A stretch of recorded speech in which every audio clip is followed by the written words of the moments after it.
জমাজমি ভাষা করে বাঁচালেছে। একটা গাভী এখন কিভাবে বাঁচালে? তোর বড় ভাই কত ভাই 2 গুণ বাঁচালি, আমি নেব পেছনের দিক, তুমি নেবে সামনে। আর তোমার বলেছি তুমি গাভী ভালো করে খেলেবে, যত তাজা থাকবে তত দাম পাবে। তো ওই পাগলটা অবধ মানুষ, ও সমানে ঘাস কাটিয়ে কাটিয়ে খিলিয়ে খিলিয়ে খালি তাজা করে। আলাইকুম রাহমাতুল্লাহি ওয়া বারাকাতুহু।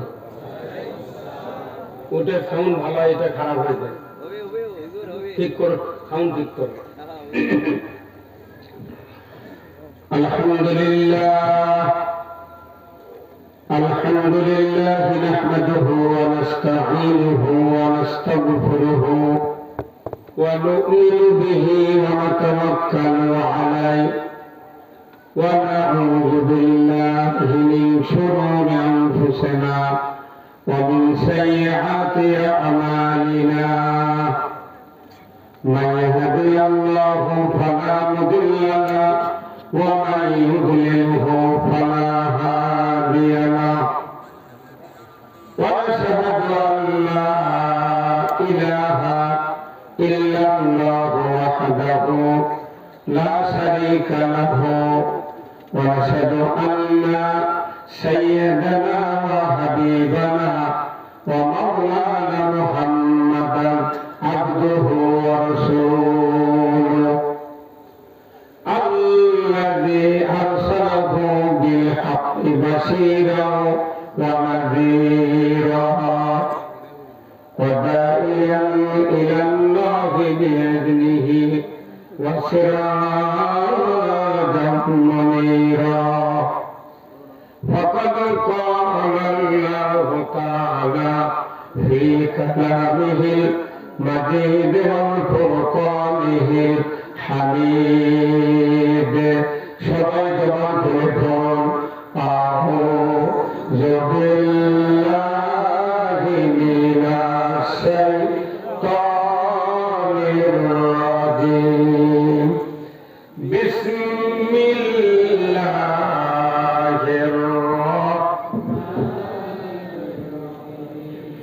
إن الله وملائكته يصلون على النبي يا أيها الذين آمنوا صلوا عليه وسلموا تسليما. اللهم صل على محمد وعلى آل محمد كما صليت على إبراهيم وعلى آل إبراهيم إنك حميد مجيد. اللهم بارك على محمد وعلى آل محمد كما باركت على إبراهيم وعلى آل إبراهيم إنك حميد مجيد. اللهم آمين. ربنا ظلمنا أنفسنا وإن لم تغفر لنا وترحمنا لنكونن من الخاسرين. رب العالمين বাংলাদেশের এক ঐতিহ্যবাহী জেলা উত্তরবঙ্গের দ্বার বগুড়া জেলা, তার অন্তর্গত 3 মাথায় রেলগেটের পশ্চিমে শহর দিকে উত্তরপাড়া জামে মসজিদের উদ্যোগে আজকের এই কোরআনের মাহফিলে বসে হাজার হাজার মুসলমান নরনারী কয়েকবার দরুদ সালাম পাঠ করে সমাজের নেতৃবৃন্দদেরকে নিয়ে হাত তুলেছি। মেহেরবানি করে আমাদের সকলের জীবনের গুনাহ আপনি মাফ করে দিন। রব্বুল আলামিন এই জামে মসজিদ যারা কায়েম করেছেন, মাহফিলের যারা আয়োজন করেছেন, আমরা যারা কোরআন শোনার জন্য দূর দারাজ থেকে এসেছি, আমাদের ভেতরে দেখা দরদের বাপ মাকে হারিয়েছি, কবরগুলিকে জান্নাতের বাগান বানায়া দিন। রব্বুল আলামিন এই শহর দিকে সহ চতুর্দিক থেকে যতগুলি গ্রাম মহল্লার বাসার মানুষের আজকে কোরআনের মহব্বতে হাজির হয়েছেন, সেই গ্রাম মহল্লার মাটির নিচে যত মুমিন মুমিনা চিরবিদায় নিয়ে শুয়ে আছেন আল্লাহ সকলের আত্মার উপর সব ফেলা পৌঁছে দেন রব্বুল আলামিন। এই বগুড়া শহরের দুইটা গোরস্থান, একটা নামাজঘর আর একটি ভাই পাগলা, এই দুইটা গোরস্থানে কোন জেলার মানুষ কখন দুনিয়ার থেকে বিদায় হয়েছে আমরা জানি না। মাবুদ গো, অনেকেই দোয়া করার সুযোগ পায় না। আমরা আজকের এই জান্নাতের বাগান থেকে দোয়া করি আল্লাহ, ওই দুই গোরস্থানে আমাদের আত্মীয় স্বজন বন্ধু বান্ধব বিভিন্ন এলাকার থেকে এসে যারা চিরবিদায় নিয়ে ঈমান নিয়ে কবরে শুয়ে আছেন, তাদের কবরগুলিকে আপনি জান্নাতের বাগান বানায় দেন। রব্বুল আলামিন, 18 কোটি ইমানদারের দেশ বাংলাদেশ, এই দেশটাকে আপনি কোরআনের জন্য কবুল করে নেন। আল্লাহ, কি কথা বলবো জানি না, যে কথা বলে আপনার বান্দা বান্দীদের দুনিয়া এবং আখিরাতের কল্যাণ হবে, সেই কথাগুলি আমাকে বলার তৌফিক দিয়ে দেন। আর একটি দোয়া চাই আল্লাহ, রাজনৈতিক ময়দানে যতগুলি রাজনৈতিক নেতৃবৃন্দ কাজ করছেন মাবুদ, এই বাংলাদেশে সুশাসন কায়েমের জন্য সকল রাজনৈতিক নেতৃবৃন্দকে ইসলাম বোঝার তৌফিক দিয়ে দেন। আল্লাহ, বিশেষ করে আজকের মাহফিলের প্রধান অতিথি, বিশেষ অতিথিবৃন্দ যারা আছেন, বিশেষ করে হানা ভাই, আব্দুল মালিক ভাই, এই দুইজন নেতৃবৃন্দকে আল্লাহ দ্বীনের জন্য আপনি কবুল মঞ্জুর করে দেন। সুবহান রাব্বিকা রাব্বিল ইজ্জাতি আম্মা ইয়াসিফুন ওয়া সালামুন আলাল মুরসালিন ওয়ালহামদুলিল্লাহি রাব্বিল আলামিন। আল্লাহ, আমার প্রধান অতিথি দোয়া চেয়েছেন, আল্লাহ বারবারের প্রধানমন্ত্রী আমাদের বগুড়ার গর্ব বেগম খালেদা জিয়া অসুস্থ চিকিৎসার জন্য বিদেশে গিয়েছেন, আল্লাহ তাকে ইসলাম বিজয়ের জন্য আপনি তাকে হায়াতটা দারাজ করে দেন। আল্লাহ, উনি দেশে এসে সকল নেতা কর্মীকে সৎ নিষ্ঠাবান হিসেবে তৈরি করে এদেশের মাটিতে ইসলামের জাগরণের পক্ষে কাজ করার তৌফিক দিয়ে দেন। সুবহান রাব্বিকা রাব্বিল ইজ্জাতি আম্মা ইয়াসিফুন ওয়া সালামুন আলাল মুরসালিন ওয়ালহামদুলিল্লাহি রাব্বিল আলামিন। একটু জিকির করেন লা ইলাহা ইল্লাল্লাহ, সবাই গান খুলে লা ইলাহা ইল্লাল্লাহ, সবাই মঞ্চে যারা আছেন তারা বলেন লা ইলাহা ইল্লাল্লাহ, ইলাহা সবাই থাকিতে বান্ধ হেলা, কাঁদে লাগুবে সন্ধ্যাবেলা, অগ্নি কুণ্ডে বাজাই ডঙ্কা, ইব্রাহিম খলিলুল্লাহ, লা ইলাহা ইল্লাল্লাহ, লা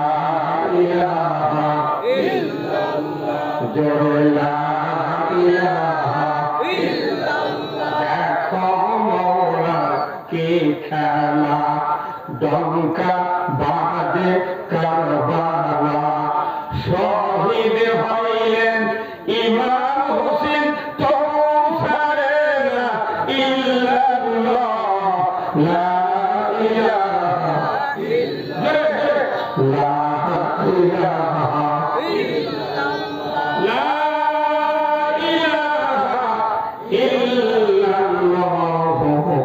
মুহাম্মাদুর রাসূলুল্লাহ সাল্লাল্লাহু আলাইহি ওয়াসাল্লাম। আলহামদুলিল্লাহ, আল্লাহ তাআলার দরবারে শুকরিয়া, যিনি আমাদেরকে বগুড়ার এক ঐতিহ্যবাহী স্থান শহর দিঘি, এই উত্তরপাড়া জামে মসজিদের উদ্যোগে আজকের এই 17 জানুয়ারি এক বিরাট তাফসীরুল কোরআন মাহফিলে বসে কোরআন হাদিস, রসুলের জীবন আদর্শ, রসুলের শিক্ষা, দুনিয়ায় চলার পথ, আখিরাতে মুক্তির পথ, অর্থনীতি, সমাজনীতি, রাজনীতি, বিভিন্ন বিষয়ে আল্লাহ তাআলা কোরআনে অনেক কথা বলেছেন। সেখান থেকে কিছু কিছু কথা, সব কথা বলা যাবে না, কিছু কিছু কথা, কিছু কিছু সামান্য টাচ বলা, শোনা, জানার যে মনিব সুযোগ করে দিচ্ছেন, সেই মনিবের দরবারে শুকরিয়া আদায় করছি। সবাই করছি আলহামদুলিল্লাহ। আরো আলহামদুলিল্লাহ। লাখ কোটি দরুদ সালাম বিশ্ব মানবতার মুক্তির দিশারি জনাব মুহাম্মদ রাসূলুল্লাহ সাল্লাল্লাহু আলাইহি ওয়াসাল্লামের উপর নাযিল হোক, যিনি হলেন তামাম পৃথিবীর শ্রেষ্ঠ রাখাল। তার জীবনটা শুরু হয়েছে রাখালি দিয়ে, আর আমাদের জীবন শুরু হয় নেতৃত্ব দিয়ে। কথা বলেন? তিনি হলেন পৃথিবীর শ্রেষ্ঠ স্বামী, শ্রেষ্ঠ বাবা, তিনি শ্রেষ্ঠ নানা, তিনি ইমামুল মুরসালিন, খাতামুন নবিয়্যিন, তিনি তামাম পৃথিবীর সফল সেনাপতি, সফল যোদ্ধা। তিনি হলেন এমন একজন মসজিদের ইমাম, যে ইমাম এক রাকাত নামাজ পড়ালে 50,000 রাকাতের সওয়াব পাওয়া। আরেকটু জোরে বলা যাবে না? তিনি কি মসজিদের ইমাম? এক রাকাত নামাজ পড়লে 50,000 রাকাতের সওয়াব। আল্লাহু আকবার। আমরা যে মসজিদে নামাজ পড়ি, ওই মসজিদের মুতাল্লি দোয়া কুনুত জানে না। কত করে গা? ঠিক কিনা? ভাই আপনাদের টুপি দেন না, দেন না টুপি দেন। নুরুল্লাহ টুপি ঘরে দোয়া কিনবে।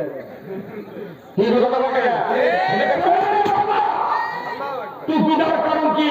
কুচিন্তে যাতে না ঢোকে, কুচিন্তে যাতে না মারায়। কিনা? ব্রেন যদি সেভ করা না যায়, এই ব্রেন অকেজো হয়ে যায়। রাসূল সুন্নাত দিয়েছেন টুপি ব্রেন শার্প রাখার জন্য, ব্রেনকে সচেতন রাখার জন্য। এটা আলেমদেরকে খেয়াল রাখতে হবে। কথা ঠিক কিনা? তাহলে আমি বলছিলাম, এক রাকাত নামাজ পড়লে 50,000 রাকাতের সওয়াব। সেই মসজিদের নাম কি? সবাই জানেন না কেন? ইমাম সাহেবের থেকে শোনেননি? মসজিদে নববীতে এক রাকাত নামাজ পড়লে 50,000 রাকাতের সওয়াব। এই মসজিদের ইমাম ছিলেন কে? রাসূল। তাহলে বুঝেন তার যোগ্যতা কি। আর আমাদের দেশের মসজিদে যারা আমরা ইমামতি করি, আহা, একটা আসল কথা বলতে পারি না।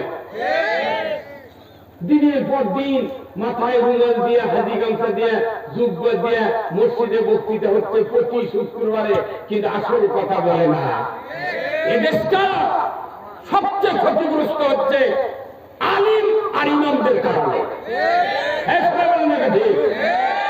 ইমামের জন্য ভয় আছে, আর পুলিশের জন্য ভয় নাই, ইমামের জন্য ভয় করে না। জাতিকে বাঁচানোর জন্য আল্লাহ তাআলা কোরআনে বলছেন, আমাকে সবচেয়ে বেশি ভয় করে আলেমেরা। অথচ সেই আলেমেরা আল্লাহকে ভয় না করে নেতাকে ভয় করে। কেন ভয় করে? না পুলিশের ভয় করে ব্যাপারে না। নেতাকে যদি ভয় করে, তাহলে পুলিশের ভয় অবশ্যই হবে। কারণ নেতা তো কোরআনের নেই, আছে? আমার দেশে রাষ্ট্রশক্তি যখন আলেমদেরকে দাম দেয় না, তখন জনগণও দাম দেয় না। রাষ্ট্রশক্তি তাকে দাম দিবে, এসপি, ডিসি, পুলিশ, সাধারণ মানুষ তাকে দাম দিতে বাধ্য। রাষ্ট্রশক্তি ডিসির দাম দেয়, টিউনোর দাম দেয়, ওসির দাম দেয়, এসিলের দাম দেয়। আজকে যদি এদেশ ইসলামী রাষ্ট্র হতো, আলেমদেরকে দাম দিত রাষ্ট্রশক্তি। থানা ফোন করে বলা হতো, ওসি সাহেব 4 জন পুলিশ গাড়ি নিয়ে টিউনো সাহেবকে নিয়ে ওই বক্তাকে অন্য মাহফিলে নিয়ে যান। টিউনো সাহেব আপনি বসে থাকবেন, পুলিশ থাকবে সামনে, বক্তৃতা হবে ওনার বাড়ি থেকে বালিশে কাল্লা দেওয়ার পর আপনি বাড়িতে আসবেন থানা আসবেন কি। কিন্তু এই কথা তো মসজিদে ইমামরা বলতে পারে না, কারণ ওনাদের দুঃখ হয় না, তো দুঃখ হয় না। ইসলাম যদি বুঝতাম আমার দেশ আরো 100 বছর আগে কোরআনের পার্লামেন্ট কায়েম হতো। আমার দায়িত্ব ইসলাম বুঝানো। ইসলাম আমি বুঝাবো, আল্লাহকে খুশি করবো, রসুলকে খুশি করবো। কোন নেতা বেদার হবে, কে বেদার হবে দেখার তাই না।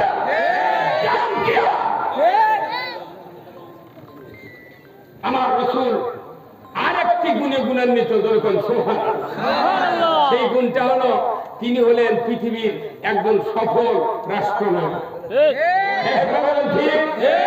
তিনি ছিলেন পৃথিবীর সফল রাষ্ট্রনায়ক। যিনি আপনি মুখ খুললেন না, মাথা কই পা না, মনে মনে বলা যাবে না। রসুল এবং আল্লাহর ব্যাপারে মনে মনে কথা বলা যাবে না। আপনি সত্য কথা সে কথা বলেন কি ভাই? আপনারা একটু বসেন, বসেন বসেন বসেন। এই মঞ্চে যারা আছে এই ভাই সহ এনারা বিশ্বকাপের জাজম্যান। কতক্ষণ জায়গায় আজ থেকে 84 বছর আগে দেশে ফুটবল খেলা চালু হয়েছে। কত বছর আগে? যখন প্রথম খেলা আসে তখন বার পোস্টের পেছনে নেট ছিল না, শুধু একটা রাউন্ড ছিল। কিন্তু রেফারি থাকে পশ্চিম দিকে, গোল হয় পূর্ব দিকে। হয়তো রেফারির চোখের বাইরে ধারণ ক্ষমতা নাই, দেখতে পায়নি, দৌড়ে তখন চলে। জনগণ বলে গোলে, রেফারি তৈরি একটা জাজমানক শুনে যে ভাই কি গোল হয়েছে? আমি তো তার মানে উনি দেখতে পারে নাই। এখন যেহেতু যখন পথে আমি তো তখন ওই যারা গোল খাতে তারা তখন সুযোগ পাবে না, গোল হয়নি। বারবার দেখে এই নিয়ে মারামারি, মাথা ফাটাফাটি, মরে গেছে 2-4 জন। দীর্ঘদিন পর যখন দেখলো না জাজমেন্ট দিয়েও কাম হচ্ছে না, তখন করছি বার পোস্টের পেছনে নেট লাগাতে। নেট লাগানোর কারণে জাজমেন্টের আর দরকার হয় না। যদি গোল হয় বল বাজে থাকতি। এনারা আজকে জাজমেন্ট বক্তৃতা এনাদের শুনতে হবে, যার দ্বারা দেশ চলে, সমাজ চলে, মানুষের কল্যাণের কাজ হয়, এদের কোরআন শুনতে হবে। আর যারা আপনার নিচে বসে আছেন শিখেও আমাদেরকে বলে না। আমি আজকে আপনাদেরকে কথা বলবো কোরআন থেকে, আপনাকে শুনতে রাজি আছেন? রসুল ছিলেন একজন সফল রাষ্ট্রনায়ক। একজন লোক যদি কথা ঠিক না বলেন, কিয়ামতের দিন ভিডিও আল্লাহ দেখাবে। আমার রসুল বলছেন, কেউ যদি আমাকে শাসক হিসেবে, নেতা হিসেবে যদি মেনে নিতে ব্যর্থ হয়, 99% ইবাদত আল্লাহর দরবারে কবুল হবে না। এই জন্য আমরা আগে রসুলের নেতৃত্ব আর আল্লাহর আনুগত্য প্রথম মেনে নেব। আপনাকে রাসূল এবং আল্লাহর আনুগত্য, রাসূলের নেতৃত্ব মেনে নিতে রাজি আছেন?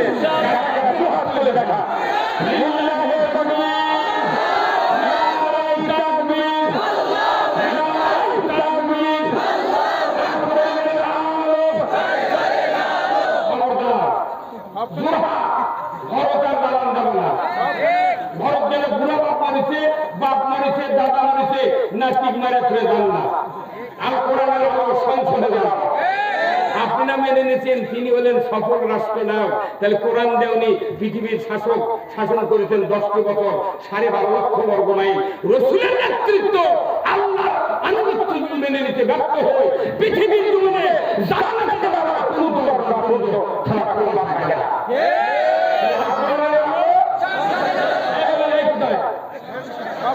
কি বলতে পারেন?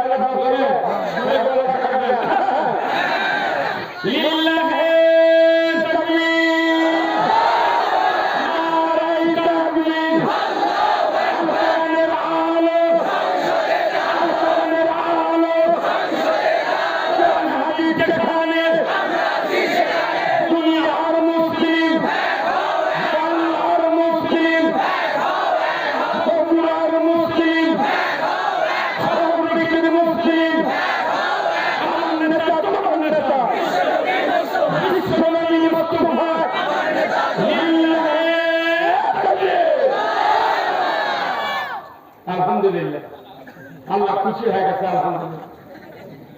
কি কথা ঠিক কিনা? বক্তৃতার মূল কাজ হলো রাসূলের নেতৃত্ব। কি বক্তৃতার মূল কাজ হলো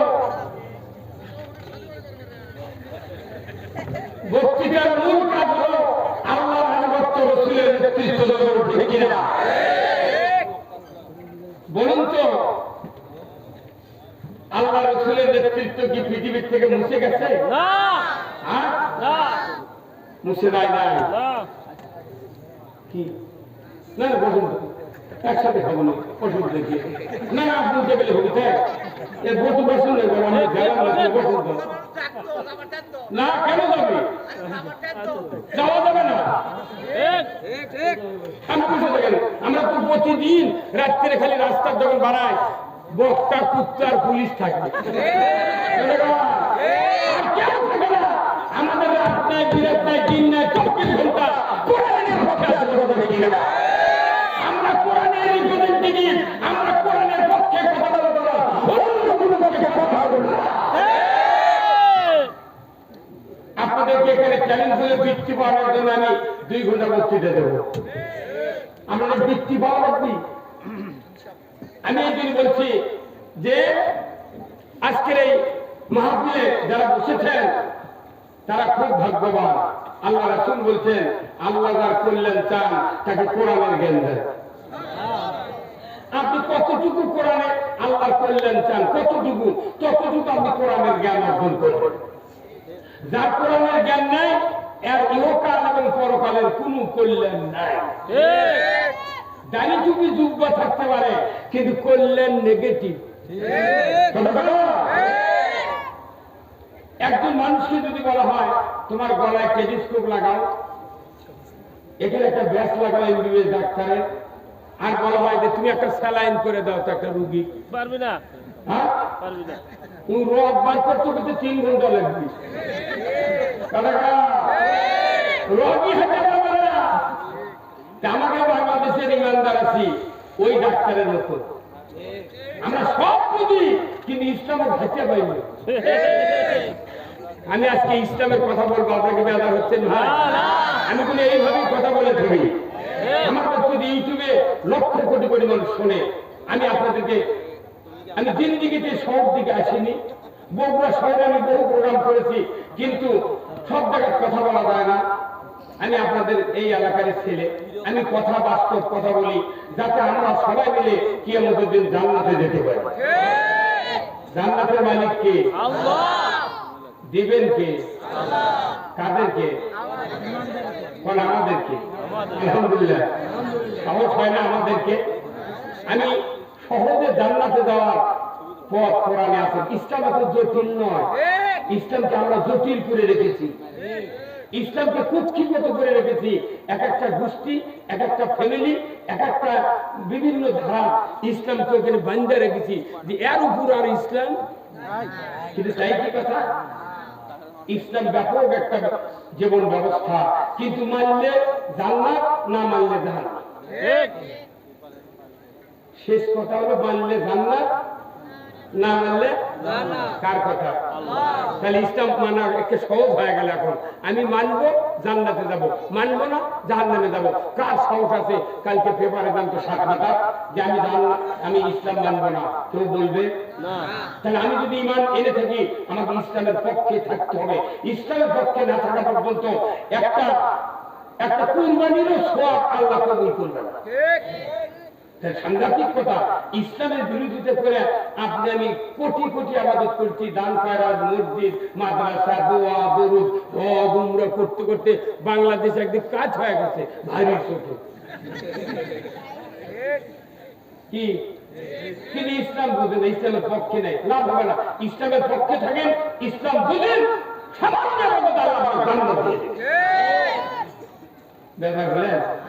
আসুন আমরা সেই রাসূলের নেতৃত্ব, আল্লাহর আনুগত্যের কথা প্রথমেই মেনে নিয়েছি।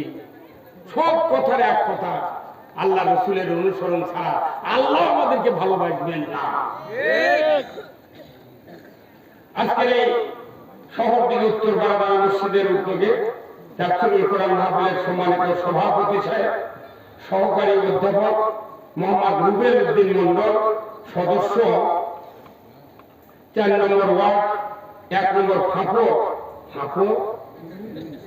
বাবা ভয় ধরে রে, ফাঁপুর ইউনিয়ন পরিষদ বগুড়া। আপনি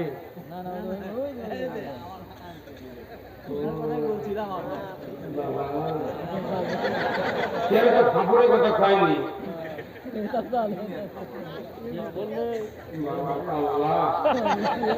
আমার মোকাম্মেল আছে নাকি রে?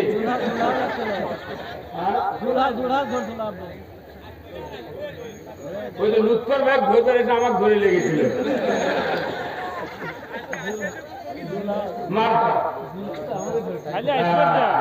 জুলহাজার চাকরি চলে গেছে, পিটিশন, সেই পিটিশন আমার কাছে হাজার হাজার ফোন আসছে, আপনি এই লোকটার বিরুদ্ধে এত কথা বলেন কেন না? শীতের মধ্যে আমার ট্রেনে নিয়ে এসে রেল গেটে তুলে দিয়ে ওই ঘেরে চলে গেছে। ক্ষীরের গুলো থেকে এনে পাও কাটবো, তারপরে আর বিচারে হলো চলে গেছে খাগড়াছড়ি চ্যালেঞ্জ করা। তার ওখান থেকে কয়েকদিন পর আবার লেখালেখি চাকরি ছেড়ে দিতে বাধ্য হবে। কোথায় যাবো তুই? বগুড়া আনন্দ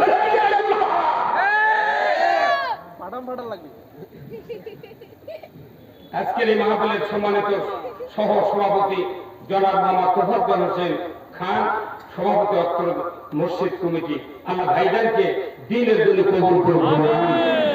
আর এই অধ্যাপক মোহাম্মদ রুবেল উদ্দিন মন্ডলকে আল্লাহ উমারের মতো যোগ্যতা দিক বলুন আমিন। আজকের মাহফিলের সম্মানিত মেহমান বৃন্দ, হাফেজ কারি মাওলানা মোহাম্মদ আব্দুর রহিম শেরপুরি, খতিব গোবিন্দগঞ্জ সরকারি উচ্চ বিদ্যালয় জামে মসজিদ গাইবান্ধা, আল্লাহ ভাইজানকে দ্বীনের জন্য কবুল করুন আমিন। মাওলানা খায়রুল ইসলাম খতিব অত্র জামে মসজিদ, খতিব সাহেবকে আল্লাহ ইসলাম বিজয়ের পক্ষে কথা বলার তৌফিক দান করুন আমিন। আজকের মাহফিলের সম্মানিত প্রধান অতিথি, বিশিষ্ট রাজনীতিবিদ, শিক্ষা জীবনে আব্দুল মালিক ভাইয়ের সহযোদ্ধা, যার মুখে আমরা শুনলাম, আমি খুব সন্তুষ্ট হয়েছি যে উনি অন্য দলের রাজনীতি করার পরও ইসলামী আন্দোলনের একজন কর্মীকে, একজন নেতাকে সেভ করার জন্য বুকের ভিতরে আগলে ধরেছিলেন। আল্লাহ এই সুবাদে আমাকে হায়াত দান করে বলুন আমিন।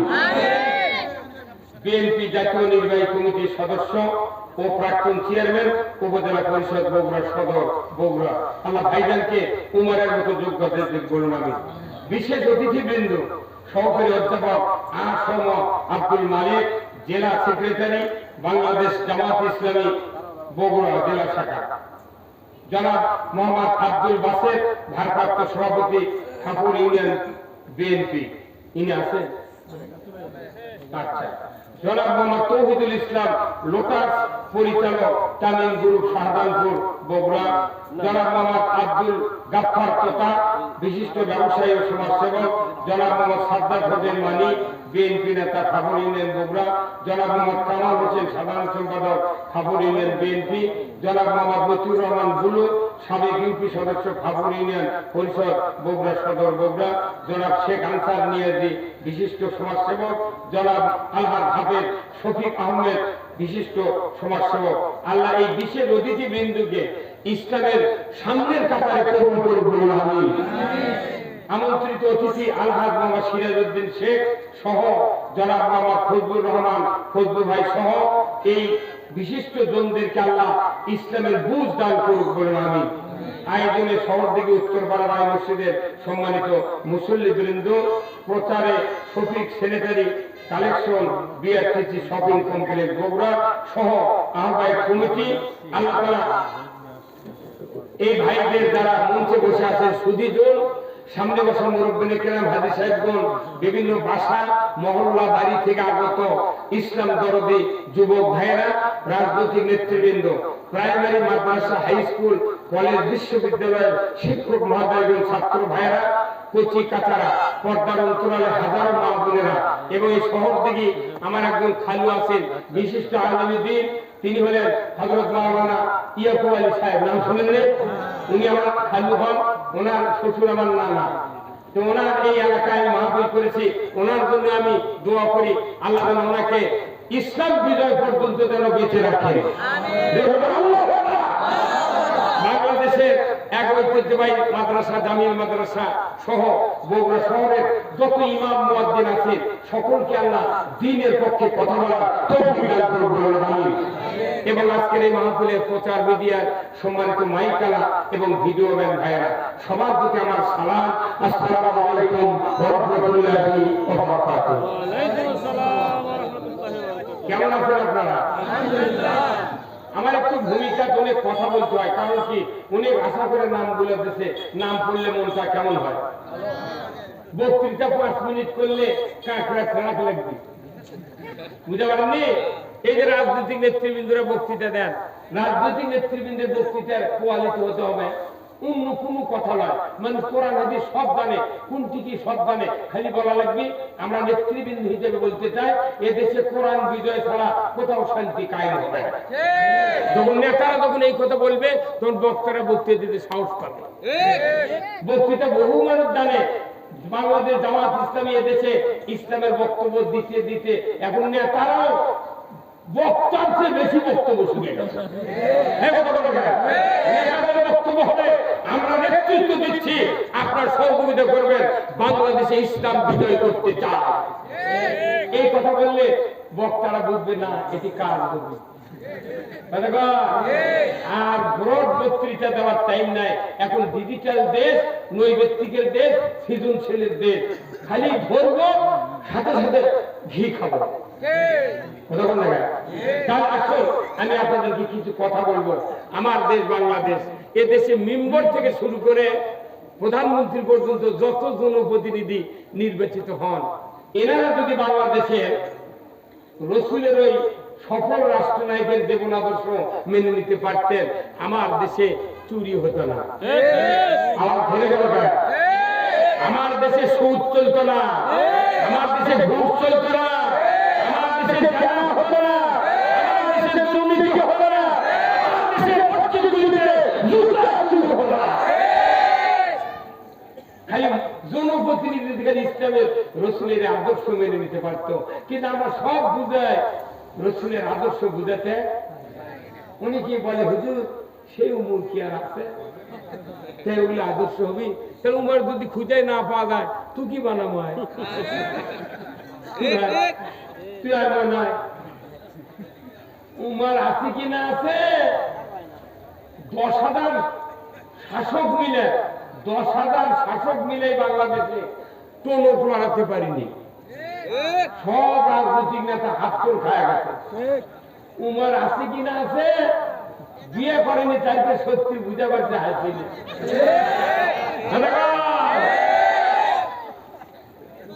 14 জনের দেশ চলিচ্ছে,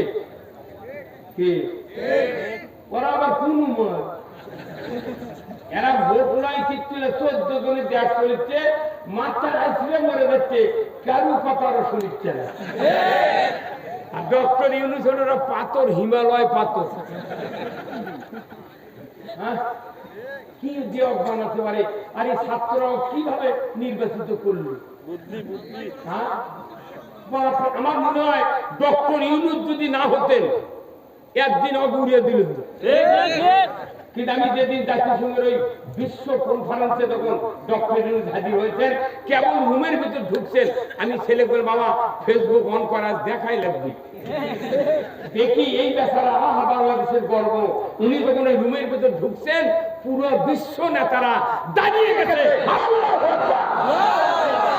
কি সম্মান জানালেন। এই মানুষটা জাতিরাজ কর্ণধার, কথা বলেন। উনি কি কি দামি কথা বলেন। উনি বলছেন একই জিনিস থেকে 3টে জিনিস পাওয়া যায়। কি? এক গাভীর থেকে 3টে জিনিস হয়, একটা হলো দুধ, একটা দই, আর একটা ঘি। 3 জিনিসের 3 রকম দাম। 3 জিনিসের 3 রকম দাম। দুধের দাম হলো 60 টাকা কেজি, আর দই হলো 150 গ্রাম 240, আর 100 কেজি মাটি। 100 কেজি মাটি 150 গ্রাম দইয়ের দাম হলো 240। কত করে? আর 1 কেজি ঘিয়ের দাম 1400। এই পৃথিবীর থেকে মানুষগুলি 3 কোয়ালিটি তৈরি হচ্ছে। এক মানুষের দাম 1400 টাকা কেজি, আর একজনের মাটি সহ 150 গ্রাম ইমান আছে, তার দাম হলো 240, আর হাজার হাজার বালতি দুধ 60 টাকা কেজি। এখন আপনি কোন যে লোকটা এত বড় দামি কথা ফেসবুকে ছাড়লেন, এই লোকটা আজকে 7 দিন আগে বলেছেন আগামী বাংলাদেশ ইসলাম দিয়ে চলবে। আমরা চাচ্ছি এদেশে ইসলাম কায়েম হোক। আপনারা কি চান? কারা কারা জানাতে হাত করে দেখেন তো।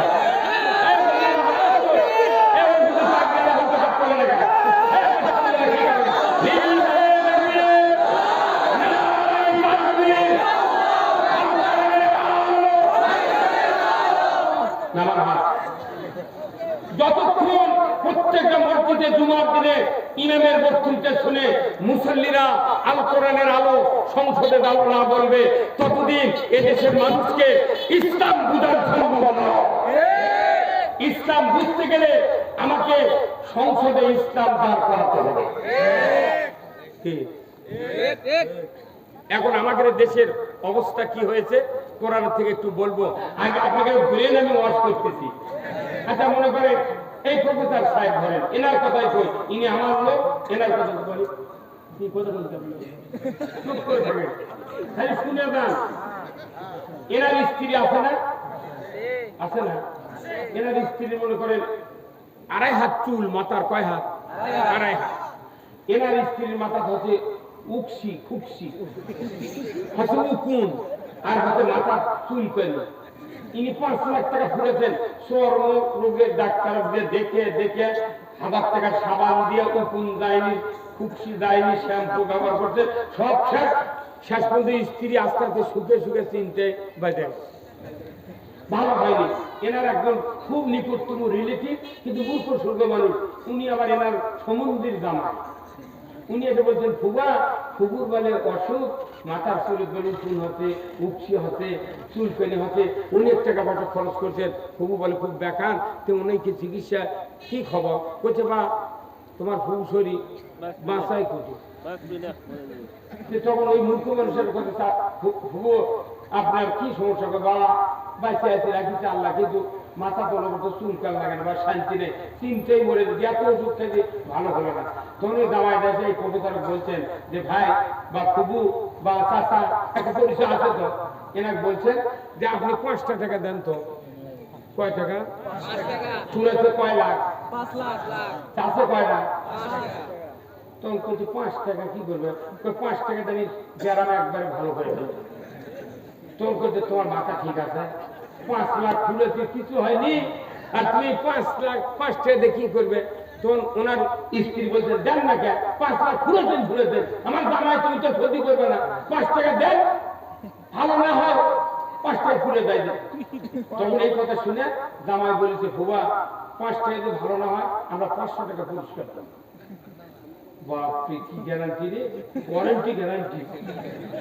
তারপর 5 টাকা দেশে বার করে রেল গেটে যায়, ওই যে 3 কানি নাই, দুয়ের একটা দোকান আছে, নূর হোটেলের ডানি এক দোকানে দেখ আছে, ভাই একটা বেলেট দেন তো। কি লেখা?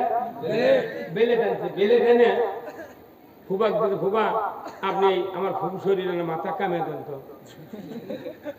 একবার বেলেট দিয়ে কামে দেন, আমি এটি দাঁড়িয়ে আছি, এই 7 অঙ্কর থেকে মাথা চুল ভিজে একবার 10 মিনিটের মধ্যে মাথা কামে দিছে। কামে দেখে উকুনও নাই, চুলকানিও নাই, ফুকসিও নেই। কি হলো?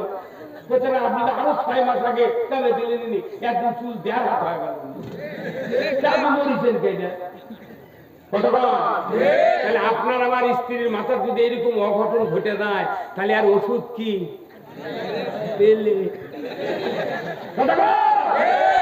মাথার যদি এই সমস্যা হয়, বেলের ছাড়া চিকিৎসা করা যাবে না।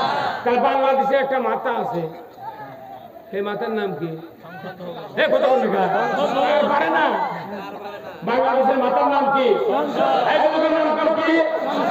সংসদের কতগুলো সভাভূমি, রসুলের সংসদ ছিল মদিনার মসজিদে নববী। যে সংসদে রসুল বিচার করছেন, ওই সংসদ আলা মসজিদে নামাজ পড়লে 1 রাকাত 50,000 রাকাতের সওয়াব।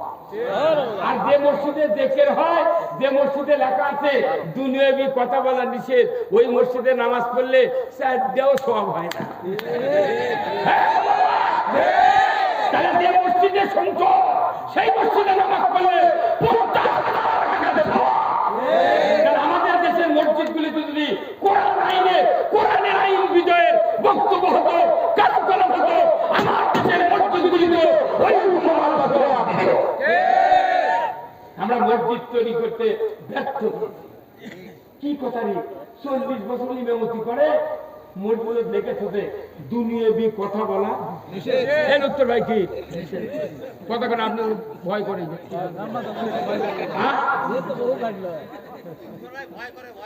কথা কি দুনিয়াবি কথা বলা নিষেধ যারা বলেছে, এই কথা লেখা একদম হারাম। লিখতে হবে ভাইসা অশ্লীল কথা বলা যাবে না। দুনিয়ার কথা আল্লাহ রাসূল মসজিদে বলেছে। সুদ হারামের কথা বলেছেন, চুরি বন্ধের কথা বলেছেন, জানা বন্ধের কথা বলেছেন, মদ, জুয়া, লটারি, মূর্তি পূজা মুসলমানের ঘরে ঘরে বন্ধ করার কথা নবী বলেছে।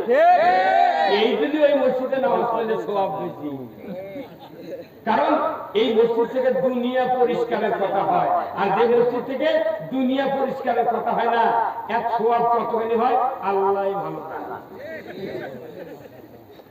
কে ভাই কথা বলেন না আপনারা? ভাই কথা বললেন না? তাহলে মসজিদগুলো আমাকে তৈরি হতে হবে। ব্রাঞ্চ অফিস রাজশাহী কৃষি উন্নয়ন ব্যাংক আছে, আছে না? আপনার বগুড়াতে কৃষি উন্নয়ন ব্যাংক আছে। ওই ব্যাংকের আদলে বাংলাদেশ কৃষি উন্নয়ন বোর্ডের থেকে কৃষি ব্যাংক চলে। তাহলে ওই রাজশাহীর ব্যাংকের শাখা বাংলাদেশ ব্যাংক ঢাকায় আছে, ওর শাখা হলো বগুড়া বাংলাদেশ ব্যাংক। তাহলে মসজিদে নববীর শাখা যদি আমার দেশের মসজিদগুলো হতো, এরকম বক্তৃতা করা লাগতো না, একটা মৌলবীর জেলখানা ওঠা লাগতো না, একটা মৌলবীর নিগৃহীত অবহেলিত হওয়া লাগতো না। কথা বোঝা গেল? এই কথাগুলো আমি অনেক অতিরিক্ত বললাম, কারণ কি মানুষ হুট করে কোনো বক্তৃতা দিলে মানুষ বুঝবে না। আপনার মাথার দিলে সেভ করা আছে, কিছু ডিলেট করবে। এই জন্য আমি এতক্ষণে কিছু ডিলেট করলাম, এখন সেভ করার জায়গা বাড়াচ্ছে। এখন আমি কোরআনের ভিতরে ঢুকবো। ভাইরা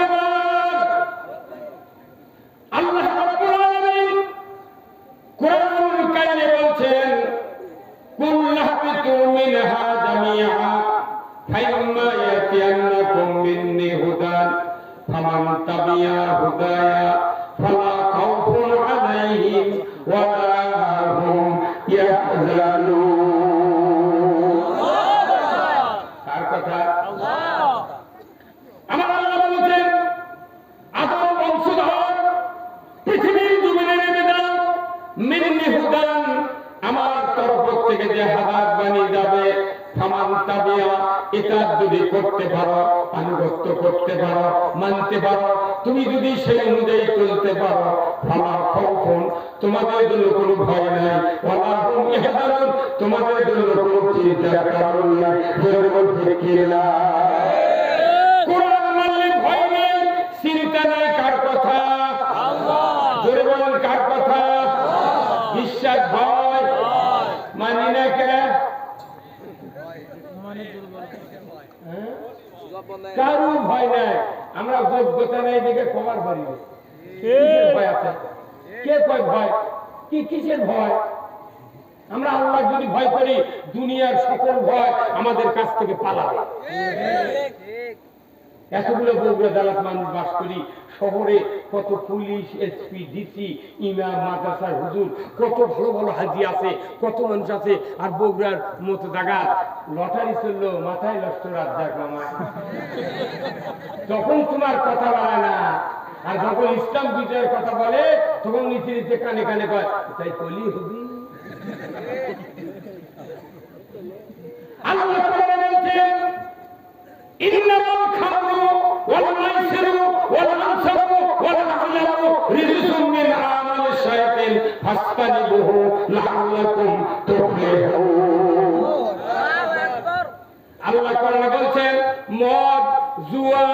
লটারি, মুসলমানের জন্য মূর্তি পূজা, এইগুলি হারাম, শয়তানের কাজ। এর থেকে যদি বিরত থাকো তোমরা অবশ্যই সফল কাম হবে। 2300 ইঞ্জিনিয়ার সাঘাটার থেকে শুরু করে নাটোর আর কাজীপুর থেকে শুরু করে বদলগাছি, এই পর্যন্ত 2300 ইঞ্জিনিয়ার বগুড়াতে লটারি বেচলো, কেউ কিছু কয় না।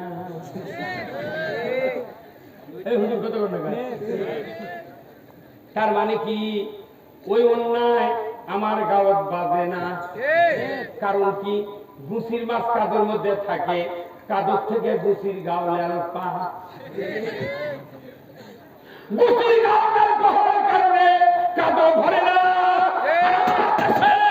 এত ইমানদার অন্যায় সামনে হয়, চোখে পড়ে না, গায়ে বাঁধে না, তাহলে বোঝা যায় আমার চোখটা ইসলাম এখনো দেখেনি। কোথায় মুসলমান?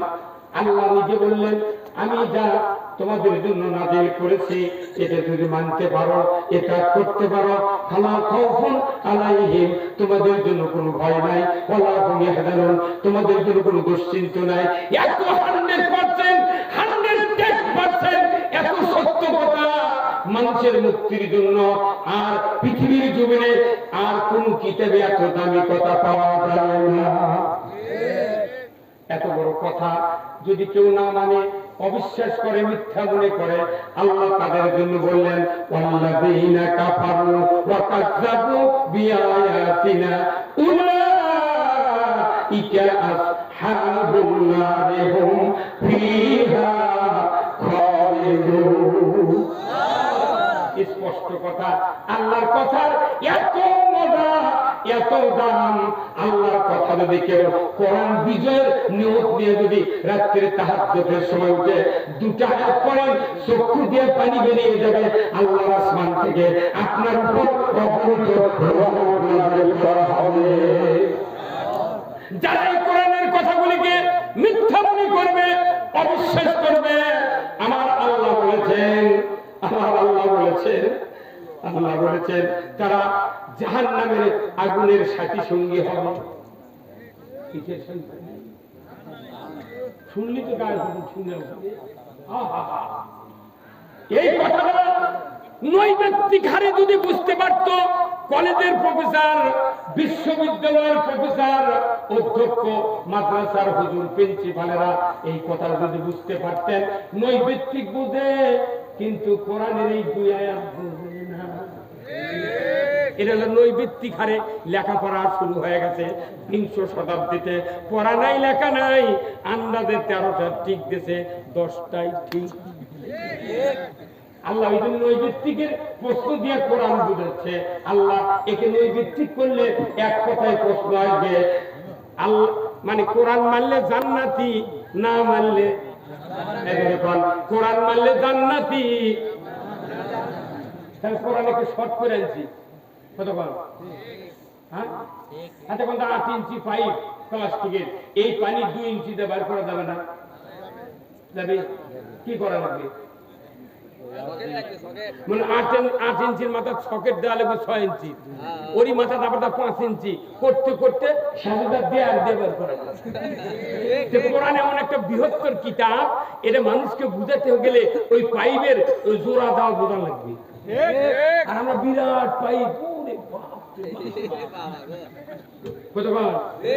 সকেটের মাধ্যমে আস্তে আস্তে কমে কমে 1 কিলো দূরে 1.5 ইঞ্চি দিয়ে পানি বার করা করি। কোরআন আপনি এত জটিল করে বুঝাচ্ছেন কে? আল্লাহ কোরআনে বলছে তুমি ইসলাম বিজয় করবে, চেষ্টা করবে, তুমি জান্নাতে দেবে, তোমার জীবনের গুনাহ মাফ হবে। এই কামটা করবে না, কিন্তু না, ওই যুদ্ধ, জিহাদ, সংগ্রাম, আবার রাজনীতি, কথা বলে রে। হ্যাঁ, আবার আমাকে ঘুরে এনে যাচ্ছে দল পায়, তাই ভাই লোকগুলো কিছু করেছে। আমার আবার কয় কি 14 বার জেলখানা গেছি বগুড়া, এই জেলখানা, ওখানে মসজিদে, ওখানে জুমার নামাজ আমি চালু করছিলাম। তো আমার বলে বাইরে যখন আসলাম, হুজুর দেড় টাকা সুন্নত, আপনার ভাগ্য ভালো। এত করে সুন্নত তুই সাড়ে তুই মাই করে দেখতে আসবো এখনই সব এত সুন্নত থাকতো গেল 4 দিন থাকলে ভোগ মা খুবরে আর করছে সুন্নত। এই বগুড়াতে একটা নেতা আপনাকে মাসুদ নামে একটা কমিশনার নাই, 123টা না 46টা মামলা, একটা মানুষ 2টা মামলা দিই ওর বইচোর ভাত উঠে যায়। তার বাবদগুলি করে, কারণ কি অন্যায় প্রতিবাদ করে। আপনি নেতৃত্ব করবেন সমাজের, আপনার নেতৃত্ব দিয়ে যদি ইসলামের উপকার না হয়, আল্লাহর ইসলামের উপকার না হয়, জনগণের কল্যাণ না হয়, আপনি ব্যর্থ নেতা। এই নেতার কথা কোরআনে আছে, নেতৃত্ব দিবেন, অঙ্গীকার হবে না।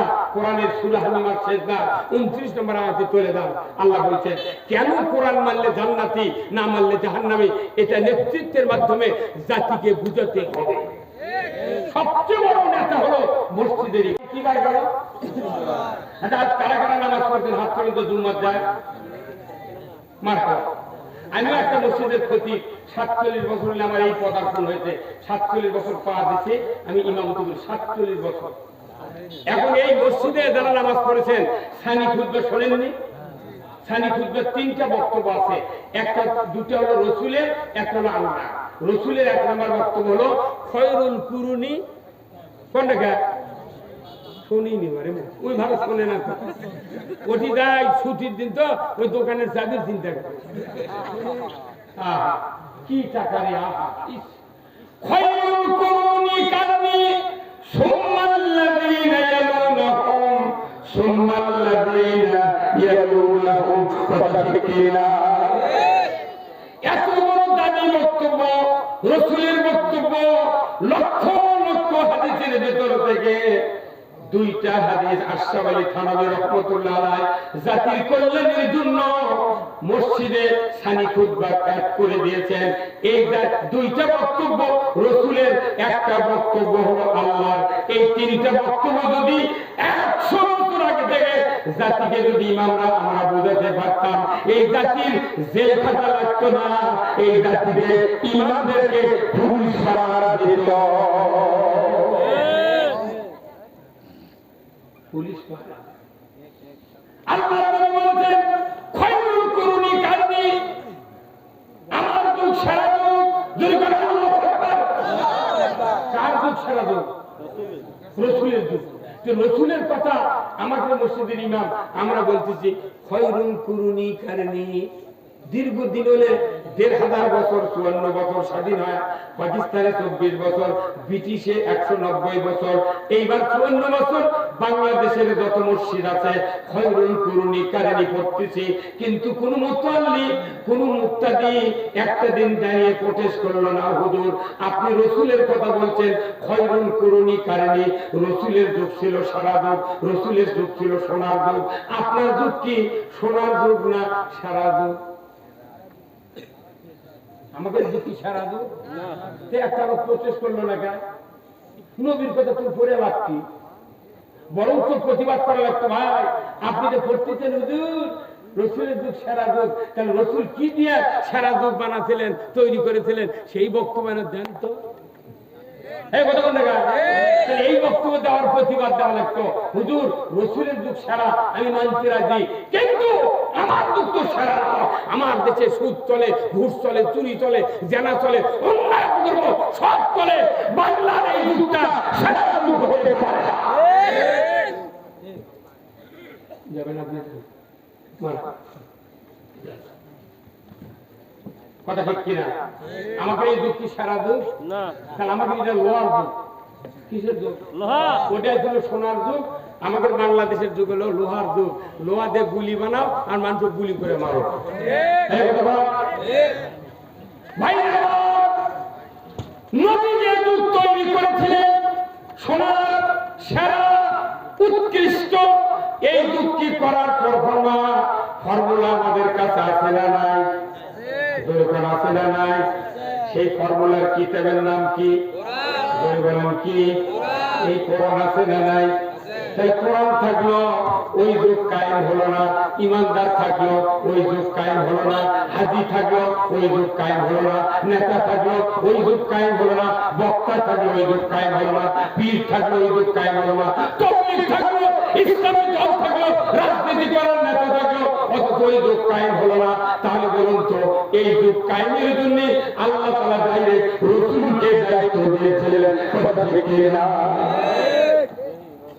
আমার আল্লাহ বলেছেন, নবী হে, ও নবী, আপনাকে দায়িত্ব দিলাম, হুয়াল্লাযী আরসালা রাসূলাহু বিল হুদা ওয়া দীনিল হক লিইয়ুযহিরাহু আলা দীনি কুল্লিহি ওয়ালাউ কারিহাল মুশরিকুন। আল্লাহ নবীকে দায়িত্ব দিয়েছেন, আমি সেই সত্তা, তিনি তার রাসূলকে প্রেরণ করেছে 70,000 দিয়ে, যেমন ব্যবস্থা দিয়ে আল্লাহ নবীকে বলা হয়েছে, আপনি পৃথিবীর জমিনে গিয়া মানুষের তৈরি করা আইন ও কানুন রক্ষা করে দিয়া একমাত্র আল্লাহ দেওয়া যেমন ব্যবস্থা কায়েম করবেন। এত করে কাফের মুশরিক বেদিনের কলিজায় যত দ্বারা যন্ত্রণা হবে না কেন, আপনি পরোয়া করবেন না। কে দিয়েছেন দায়িত্ব? কথা বলেন তো আপনারা, আপনার কি সমস্যা হচ্ছে? একটা করে সবার 5 প্রকার লোক থাকে, বুঝছেন? যারা অতিথি থাকে এরা কয় বক্তা কেটে আনছে, এখানে ওদেরই কথা কয়, কত করে গায়। আবার গান আমার দাওয়াত দিয়েছে বাড়ির, যা ওরা প্যান্ডেলে বাইরে দিয়ে ঘুরছে, দেখি বক্তা কি কয়, আমরা তার জন্য আনিছি, সেরে জন্য না হয় সবাই বসবো না। আমার শ্রোতারা করছে হুজুর ফাটান, কথা বল, হুজুর ফাটান। আর এক গ্রুপ করছে খালি টাকাগুলো নষ্ট করলো। এতগুলো মানুষ আছে এখানে, কমপক্ষে 40 দলের লোক আছে। তবলিগের লোকরা তবলিগের মতবাদ বক্তৃতা দেয়, কোনো টেনশন হয় না। জামাতের লোকরা জামাতের কর্মী সমাবেশে বক্তৃতা দেয়, কোনো টেনশন হয় না। পীরের জাকের পীর বক্তৃতা দেয়, কোনো টেনশন হয় না। আওয়ামী লীগের লোক আওয়ামী লীগের কমিটির বক্তৃতা দেয়, কোনো টেনশন নাই। বিএনপির লোক বিএনপির নেতারা কমিটির বক্তৃতা দেয়, কোনো টেনশন নাই। কিন্তু একটা সভা থেকে কমপক্ষে 20,000, 10,000, 50,000 লোকের যদি মানুষ সমাগম হয়, এখানে হাজারো রকমের মানুষ আছে, পাঁচটা থেকে শুরু করে গুচি পর্যন্ত আছে। তাহলে এই লোকগুলো কেমন বক্তৃতা দেওয়া লাগবে, সবার কাছে কলজা ঠান্ডা হয়। এখন এটি তুই বক্তৃতা দিবে, কেউ কেউ পাশে পুজুর পুজুর করে, এই সবার না করে বাড়িতে শুয়ে থাকার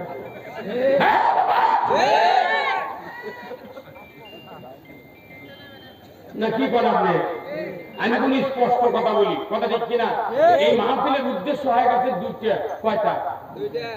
এই দুই উদ্দেশ্য থাকার কারণে এখন একটা উদ্দেশ্য হলো মসজিদ কায়েম করো, আর একটা উদ্দেশ্য মাদ্রাসা কায়েম করো।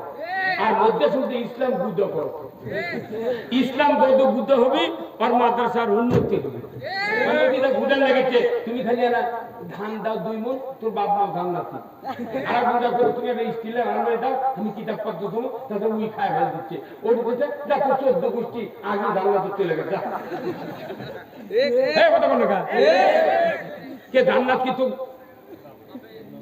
ওই যে সাইমন নামে একটা সুলতান আছে, একটা ফেসবুকে কোনো দিনাজপুরে সাইমন সাইমনের সুলতান কি রসালো কথা কয় বাপের সাথে, বলছে আব্বু কি বাবা, আব্বু ওই না না না না বিয়ে করো না, কথাটা ভুলে গেল। না না হ্যাঁ হ্যাঁ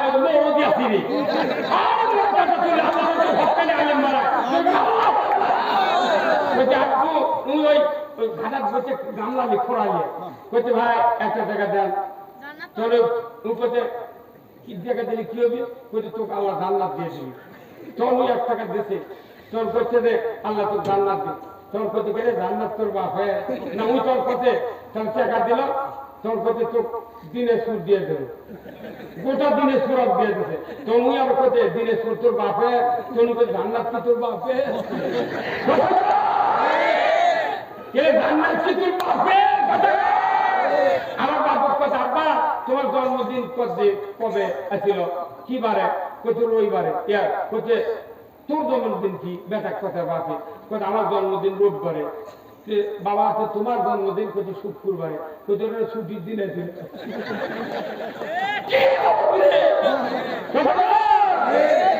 এটা না শুনবে একবারে শুনবে রসালু কথা কাক কয় শ্রুতিমধুর ভাষা ওটি শুনে আসবে আমাদের দেখো তুমি কি হতে হচ্ছে জান্নাত দিয়ে দিচ্ছে জান্নাত কি তোর বাপ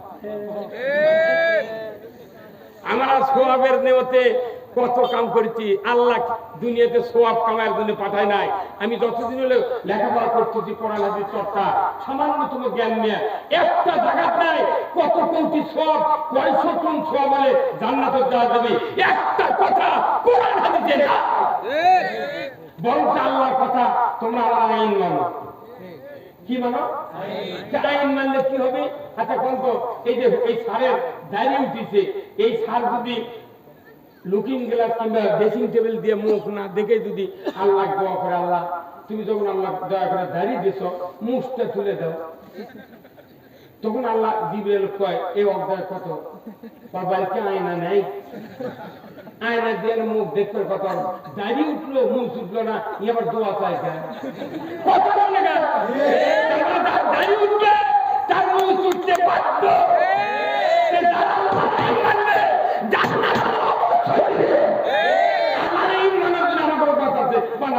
আল্লাহর আইনের বিরোধিতা করে সোয়াব কামাই করে তোর বাপ হয়ে ধন্যবাদ দিতে পারে কি আইন মানা লাগবি প্রথম ট্রেনিং দিয়েছে আদম আলাইহিস সালামকে আদিবিটাকে লা তাকরাবা হাদিহিস সাদরা ওই ভিক্ষে নিকটবর্তী হবে না এটা আইন এরপর শয়তানের দেশে একটা আইন যে উসজুদুলি আদমা তুমি আদমকে সিজদা করো আল্লাহর নবী আদিবিতা আদম আলাইহিস সালামকে আইন মানা ট্রেনিং দিল আর শয়তান করো উসজুদুলি আদমা তুমি একটা আইন মানো কেরাত নেই সুরা নেই রুকু নেই সিজদা নেই কোনো তাসবিহ নেই খালি মাথা ঠকাবো তুই আমার গোলাম হয়ে যাবে এই আইন মানে দিয়েছে ওখান থেকে আমাকে আল্লাহ কাছে যে আলাস্তুবি রব্বিকুম আমি কি তোমাদের রব নয় এটা একটা আইন মানার ট্রেনিং আমরা সবাই বলেছি কলু বালা হ্যাঁ আপনি আমাদের রব তাহলে রবের পৃথিবীতে আসে তুমি যে রবগিরি করবে আল্লাহ তাহলে তোমার রবগিরির পরিচয় কি আল্লাহ পরিচয় দিয়েছেন আমি রব ওই রকম রব যে মখলুকাত চাহিদার আগে তার প্রয়োজন মিটানোর ব্যবস্থা আমি রব করতে পারি কি সুন্দর খালি মুখে পাঠালো দাঁত নাই আবার সেই মুখে আবার 7 বছর বয়সে দাঁত দিল ওই দাঁত আবার ফেলে দিয়ে মুরগির রান খাওয়ানোর জন্য বড় বড় দাঁত দিল এবারে এই দাঁত দিতে এই জন্য এইগুলি রবের কথা আমি ওই দিকে যাবো না রবের যেহেতু কোরআন আমরা কোরআনের বিধানের কথা শুনবো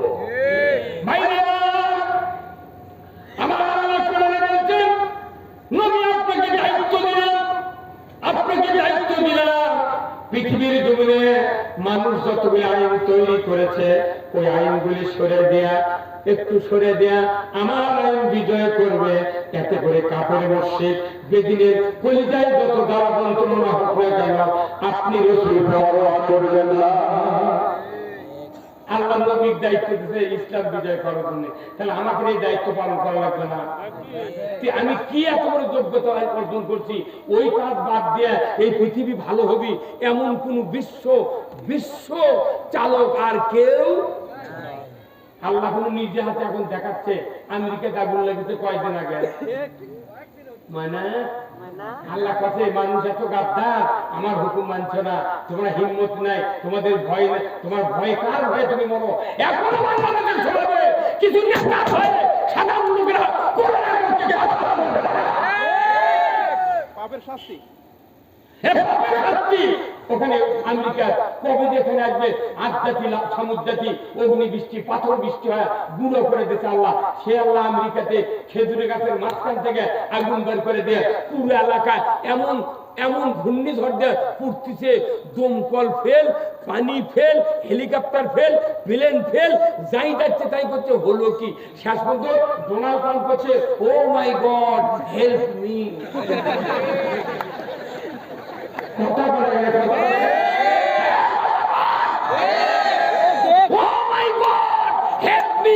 তাও যখন বন্ধ হচ্ছে না তখন বলছে মুসলমান ধরে নিয়ে আসো আজান দাও ময়না মুসলমানকে এখন আজান দিতে লাগে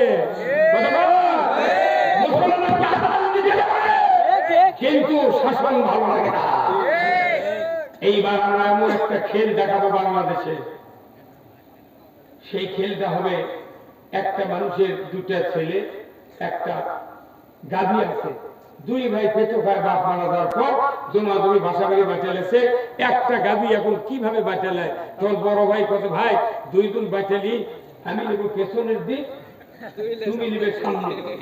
আর তোমার বলেছি তুমি গাভী ভালো করে খেলেবে, যত তাজা থাকবে তত দাম পাবে।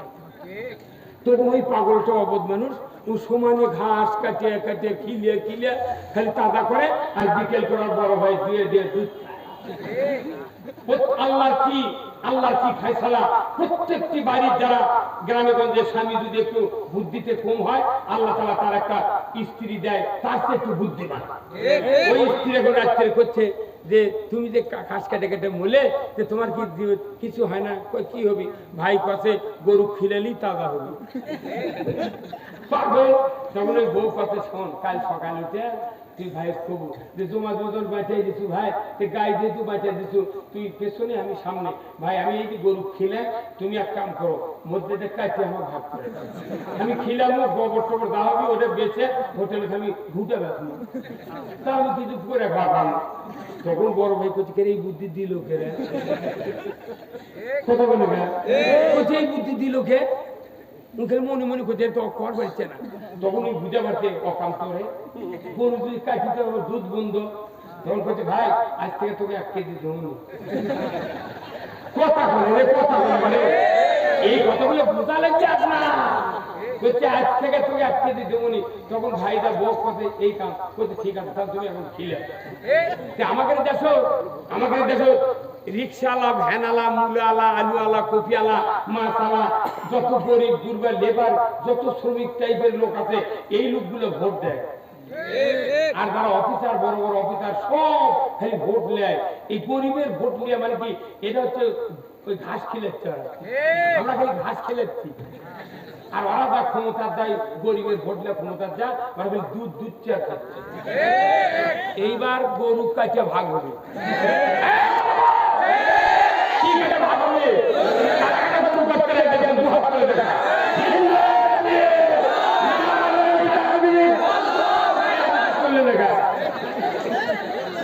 গরু কাটতে হবে। এবার আমরা একখানে থেকে দেখেছি গরু ঘাস খেলে মরেছি, ওরা নিয়ে দেখায় বেতন বাড়ায়, ওরাই ধুয়ে দিয়ে খায়, দিন ধান্দা শেষ।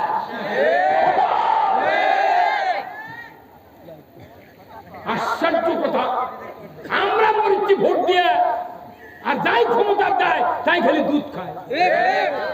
একটা কীটনাশকের দাম আজকে আমি একজন কৃষক, আমি প্রায় 20 বছর মতো সার কিনে চলে আসলাম তিরমুনি বাজার। এত দাম, তিউনেশিয়া সার নাই, ইদে নেই, এ নাই, ও নাই। কৃষক যে আবাদ করে মরিচ্ছে, এর কোনো দামই নাই বাংলাদেশে। ওই সংসদে খালি ওরাই ঘুরে করে, একটা কীটনাশকের দাম কমান নাই, সারের দাম কমান নাই, কিচ্ছু নাই। আর অফিসারে তো বউগুলো বাসা করে আছে, হাই স্কুলে যারা চাকরি করে তাই দুমদুমা থেকে যাচ্ছি বাসা ভাড়ালে আছে। তোর এত ইনকাম হয় করছে যে হুজুর আমি 16 মানুষ করার জন্য বউগুলো বাসা ভাড়ালেছি, কিন্তু তুই বাড়ির থেকে 5 টাকা বিয়ে পাস করলু, তোর বাপ বউগুলো গেল না, তুই আবার বেটা গেলে তুই জানিস বউগুলো যেগুলো আছে 3 মাসের ভেতর ফেন্সি দিয়ে খোলা চুকে দিই। পরবর্তীতে দেখা গেছে ওর বেটাতে একজনের বিটিক বার করে নিয়ে আপনি ভালো কথা দিলেন। মানে আমি শোন, বই গাছ যেগুলো মানুষ আছে এর বুদ্ধি কম, লেখাপড়া কম, এরা খুব সময় লাগে মানুষ খারাপ বানাতে। আর বইগুলো যেগুলো আছে 5 মিনিটে তোর বেটার ডবল করে। আজকে জাতির কল্যাণে একটা কাম হয় না। আমার আল্লাহ বলছেন পৃথিবীর কল্যাণ সাধিত হওয়ার একমাত্র ইবাদত, প্রথম ইবাদত হলো নামাজ। কথা বলবে কিনা? এখানে যতগুলো ভাইদের আছে, যার 2-3টা ছেলে আছে, বলুন তো সব ছেলে নাকি 5 ওয়াক্ত নামাজি? নামাজি বক্তার বেটা গাঁজা খায়, নিজে প্রমাণ আছে আমার কাছে। বহু মুয়াজ্জিন আছে, আযান দেয় মসজিদে, অনেক লোক মসজিদে হাজির হয় মুয়াজ্জিনের আযান শুনে, কিন্তু মুয়াজ্জিনের 2টা ছেলে মসজিদে যায় না। ইমাম ইমামতি করে খোঁজ নিয়ে দেখি ইমামের স্বল্প নামাজ পড়ে না। তাহলে বলুন তো, প্রত্যেকটা সেক্টরে বেনামাজির একটা সংকট। এই সংকট উত্তরণের জন্য রাসূল বলেছেন, এই দুনিয়ার সব উম্মতেরা তোমরা শুনে রেখে দাও, একজন মানুষ যখন মারা যাবে তার যদি নেককার সন্তান থাকে, আও ওলাদুন সলিয়াদুলাহু, নেককার সন্তান পৃথিবীতে যদি কোন পিতামাতা তৈরি করে, ওই নেককার সন্তান যখন ভালো হয়ে যাবে তার দুটা হাতও ভালো হয়ে যাবে। মানুষ যখন ভালো হয় তখন হাত ভালো হয়। কে কার কথা? রাসূল বলছেন মানুষ ভালো হবে, হাত ভালো হবে। কথা ঠিক কিনা? মানুষ ভালো হবে, হাত ভালো হবে। রাসূল বলছেন তাহলে এই ভালো হাত দিয়ে আপনার সন্তান নামাজ আদায় করলো, মুত্তাকি হলো, দাওয়া পাস করতে হবে, কামাল পাস, আপনাকে বক্তা হতে হবে, এমন কিছু কথা নাই। আপনার সন্তান পাক্কা নামাজি, আল্লাহ রাসূলের আদর্শ, আল্লাহর আনুগত্য করলো, ইসলাম মানলো, এমন সন্তান মা বাবার কবরের পাশে দেয় যদি একবার সূরা ফাতিহা বিসমিল্লাহ সহ একবার সূরা ইখলাস তেলাওয়াত করে, আমার রাসূল বলেছেন ওই সন্তানের নামে একবারে 10 পারা করার হবে, সব আল্লাহ তাআলা দিয়ে দেয়। কয় পারা? 10 পারা। তাহলে 10 পারা কোরআনের খতম। একবার সূরা ইখলাস পড়লে, দুইবার পড়লে কয় পারা? এগুলো কয় পারা? 20 পারা। তিনবার পড়লে আমার নবী বলেছেন এমন একটা নেককার সন্তান মা বাবার কবরের পাশে যদি একটু দোয়া করে, রব্বির হামহুমা কামা রাব্বায়ানি সগীরা। আমার রাসূল বলেছেন এই নেককার সন্তান, নামাজের সন্তান যদি দোয়া করে, একবার দোয়া করলে 40 দিনের জন্য আল্লাহ তাআলা কবরের আযাব মাফ করে দেয়। আপনি নামাজ বরদ মাটি দিয়েছেন, বাপ ভাই পালাক মাটি দিয়েছেন, জীবনে কবরের কাছে গেলেন না, ওই নামাজ কাম বাজিছে। কতগুলো হাজি আছে, কয় হুজুর মাটি তো দিচ্ছেন, আমি মক্কা মদিনার মাটি নিয়েছি, কি করবো? কোথাও মাটি আনিছি, এই মক্কা মদিনার মাটি শীতালত প্রতালত দেন, আল্লাহ খুব দয়া করবে। আমি তোর মাথা ঠিক আছে, তোকে বুদ্ধি কে দেবে? আরে আবু জেল শুয়ে আছে মক্কার মাটি, অর্থেই ভাবছে আল্লাহ, তোকে বুদ্ধি কে দেবে? ওই মক্কা মদিনার আচ্ছাটা মাটিতে তুই এই আলাপ বন্ধ করবো? নবীর দোয়া ফেল হতে, রাসূল দোয়া করতেন, আল্লাহ আব্দুল্লাহ বিন উবাই আমার কাছে নামাজ পড়েছে 10 বছর, ও আল্লাহ তাকে তুমি মাফ করে দাও, মাফ করে দাও, মাফ করে দাও। 3 বার বলার সাথে সাথে আল্লাহ তাআলা কোরআনে সূরা তাওবার 80 নম্বর আয়াত নাযিল করে দিয়ে বলছেন, 70 মাররাতান, 70 বার দোয়া করলে আপনার দোয়া কবুল হবে না। মসজিদে নববীর ইমাম রাসূল, যিনি ইসলামের একটা শাসক, যিনি নবীদের সেরা, তারই দোয়া ফেল করে দিয়েছে, তখন আল্লাহ কথা, আল্লাহ কেন দোয়া কবুল করবেন না?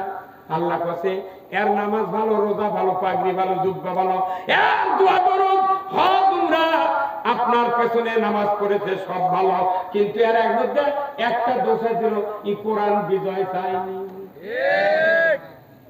কোরআন বিজয় না চাওয়ার জন্য তুগলে সব পরতোয়া নদীতে ভেসে গেছে।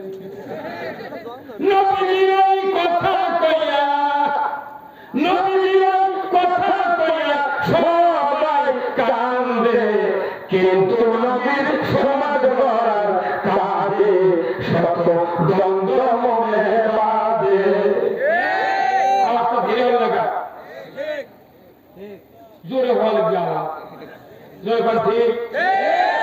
নবীর কথা শুনতে ভালো, নবীজির আদর্শ ভালো, বক্তৃতার বিবৃতিতে সবাই বলতে পারে। যখন মুহাম্মদ সাল্লাল্লাহু আলাইহি ওয়াসাল্লামের নাম না হয়, সবাই বলেছে সাল্লাল্লাহু আলাইহি ওয়াসাল্লাম। কি ভক্তি! রাসূল বলছেন আমার নাম শুনলো অথচ দরুদ পড়লো না, কথা কি? সে ধ্বংস হয়ে যাক।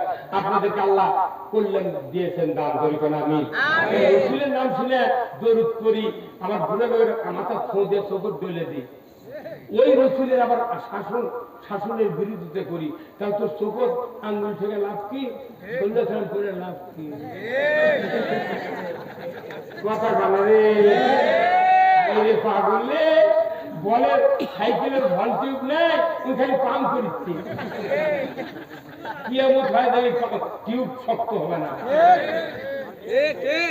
চোখে আঙ্গুল ঠকাচ্ছ তুমি যাও তুমি চোখে আঙ্গুল ঠকাও আমি 100 বার শ্রদ্ধা করি তুমি স্বরূপ করো 100 বার শ্রদ্ধা করি রসুলের শাসন মেনে যাও নবীর কথা কইয়া নবীর কথা কইয়া সবাই কান্দে কিন্তু নবীর সমাজ করার কাঁদে শত দ্বন্দ্ব মনে বাঁধে কি আওয়াজ এরকম আওয়াজ যখন বড় মসজিদে সেন্ট্রাল মসজিদে হবে সেই দিন হবে এই বাংলাদেশে ইসলামের বিজয় আমি দেখেছি বহু মসজিদে নামাজ পড়েছি আমি এই জীবনে ইমাম কথা বলছে মুসল্লি ওই যে নিচে তাকাচ্ছে ইমামের মুখের দিকেও তাকায় অথচ রসুল বলছে যখন কোরআনের কথা হয় তখন তুমি চেহারা কান আর চক্ষু দিয়ে ওই ইমাম আলিমের ওলামার কথা শোনো আর রাসূল বলছেন যে আলাইকুম বিমাজালাসাতিল উলামা ওয়াসতিমায়ে কালামিল হুকামায়ে ফাইনাল্লাহা তাআলা ইউহিল আরদাল মাইয়াতাবি মাইয়াতা আলিমের মজলিসে বসা কর্তব্য মনে করে না আমার দেশের রাজনৈতিক নেতৃবৃন্দের একটাই সমস্যা তারা দীর্ঘ সময় কোরআনের বক্তৃতা শোনে না আমার দলেরই যদি নেতারা না শোনে ওরা যারা খালি কবি যুক্তিবাদী বক্তৃতা দেয় খালি মানুষের হাসা তুই শুনুছ আমার বাপু যদি কথা আমার রাগ করে আমার বাপুকে আমি বলছিলাম এতগুলো সোল বললিবেন কে কোথায় কেন আমার মা মায়া বই খেলেন নি 11টা সন্তান গরিব মানুষ আমরা সব মাদ্রাসা করি বাড়ির কাজ করা লাগে আবার মাদ্রাসা করা লাগে পাচ্ছেন কি কেন খেলেন নি হয়ে বেটা তুই জানিস কিয়ামতের দিন নবীর উম্মত রে যদি ওঠা যায় নবী তার ধন্যবাদ দিবি আল্লাহ 50,000 বছর আগে রেজিক তৈরি করতে তোর সমস্যা কি আমি করছি জন্ম দিছি তুই পড়তে থাক কাম করতে থাক যখন আব্বা যখন এই কথা ভাই বলেন আব্বা রাগ করলেন কি আপনি জানেন আপনার কি জন্য এই কথা বলেছি আপনি যদি দুটা সন্তান হওয়ার পর আমার বড় বোন আর আমার বড় ভাই এই দুটা সন্তান হওয়ার পর যদি বাত কন্ট্রোল করে জন্ম যদি বন্ধ করে দিতেন তাহলে আপনার আমি 7 নাম্বার সন্তান 11 নম্বরের 7 নাম্বার আমি তার 7 নাম্বার সন্তান কে বাংলাদেশে বক্তৃতা করতো আমরা ধন্যবাদ দিচ্ছি আপনি আমার মা মায়া বড়ি খেলেন তখন আমার বাপ বকের সাথে বুক ধরে বলছে বেটা তুই মরক বেটা তোর ধন্যবাদ আমি সুখী সংসার দুটি হলেও এক মানে দুটি হলে ভালো হয় একটি হলে যার তার কইলেই ছেলে হবে তুই বউ তালাক দিলে মানে এই সম্পত্তি কে ভাগ পাবি বাবা বউ কয় তুই বাড়ি হলে যা তোর বাড়ি বাড়ি যা কথা বলবো আমি খবরদার যে নির্বাচন করবে চেয়ারম্যান নির্বাচন তার কমপক্ষে 13টা সোল হবে কয়টা একটা ইউনিয়নে কয়টা ওয়ার্ড 9টা 9 ওয়ার্ডে 9টা বিটিক দিয়ে দেওয়া লাগবে আর গ্রামের দলে 2টা বেটাক দিয়ে ওর ঘিরে খালি শ্বশুর চা শ্বশুর জেঠা শ্বশুর ভাস্তি দামি ফুবা শ্বশুর ওরাই ক্যানভাস করে তোর পাস করাবি তুই ভোট চালাবো 30 বছর আগে তোর পরিকল্পনা থাকা লাগবে আমার সন্তান বেশি নিতে হবে তুই 2টা সন্তান নিয়ে একটা বেয়ে দিতে গাইবান্ধা আর একটা দিতে নাটোর আর তুই ভোটের দ্বারা তুই বলবে তোর পোস্টার লাগানোর লোক পাবো না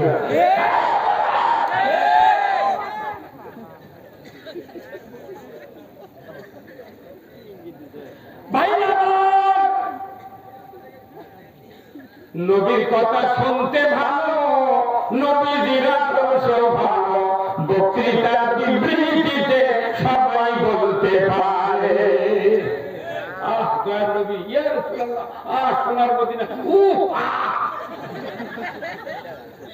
আমার কেউ কেউ আছে হকের দিলেন বাবা দেখে ওবায়দুল কাদের রাস্তা করছিল ওই লেখার মতো জায়গা আছে বাপরে হক করে তুই হকের ডিলার হয়ে গেছো দেখো লটারি চলে সুদ চলে সেগুলোর বিরুদ্ধে কথা কই না তুই হকের ডিলার হয়েছে আমরা জেল খেটে মরিচ্ছি আন্দোলন করে মরিচ্ছি তুই হক চিনিস দেখো সুদ যদি চলে কারো ঈমান থাকে না। ইয়া আইয়ুহাল্লাযীনা আমানু লা তাকুলুর রিবা, ঈমানদাররা সুদ খায় না। কারণ কি? ঈমান এনার পর সুদ খেলে ঈমান থাকে না। বলুন তো ওযু করে যদি কেউ 22 সালে ওযু থাকে? রোজা করে দুপুরে ভাত খেলে রোজা থাকে? নামাজ শুরু হতে সূরা ফাতিহার পর বলতেছে, আব্বা উত্তরপাড়ার মন্টু সাহেব আমাদের গরু খরচ দিচ্ছে। তখন যদি আমি বলি বাবা মন্টু দেরি করবে, নামাজ পড়ে বাড়ায়, নামাজ থাকবে। নামাজ ভঙ্গের কারণ জানলেন, ওযু ভঙ্গের কারণ জানলেন, রোজা ভঙ্গের কারণ জানলেন, ঈমান ভঙ্গের কেন কারণ জানলেন না? আল্লাহ নিষেধ করেছেন, ও দুনিয়ার ঈমানদাররা তোমরা সুদ খায় না। ও দুনিয়ার রোজাদাররা রোজা রেখে দুপুরে ভাত খায় না। ও ওযুকারীরা ওযু করে 22 ছেড়ে না।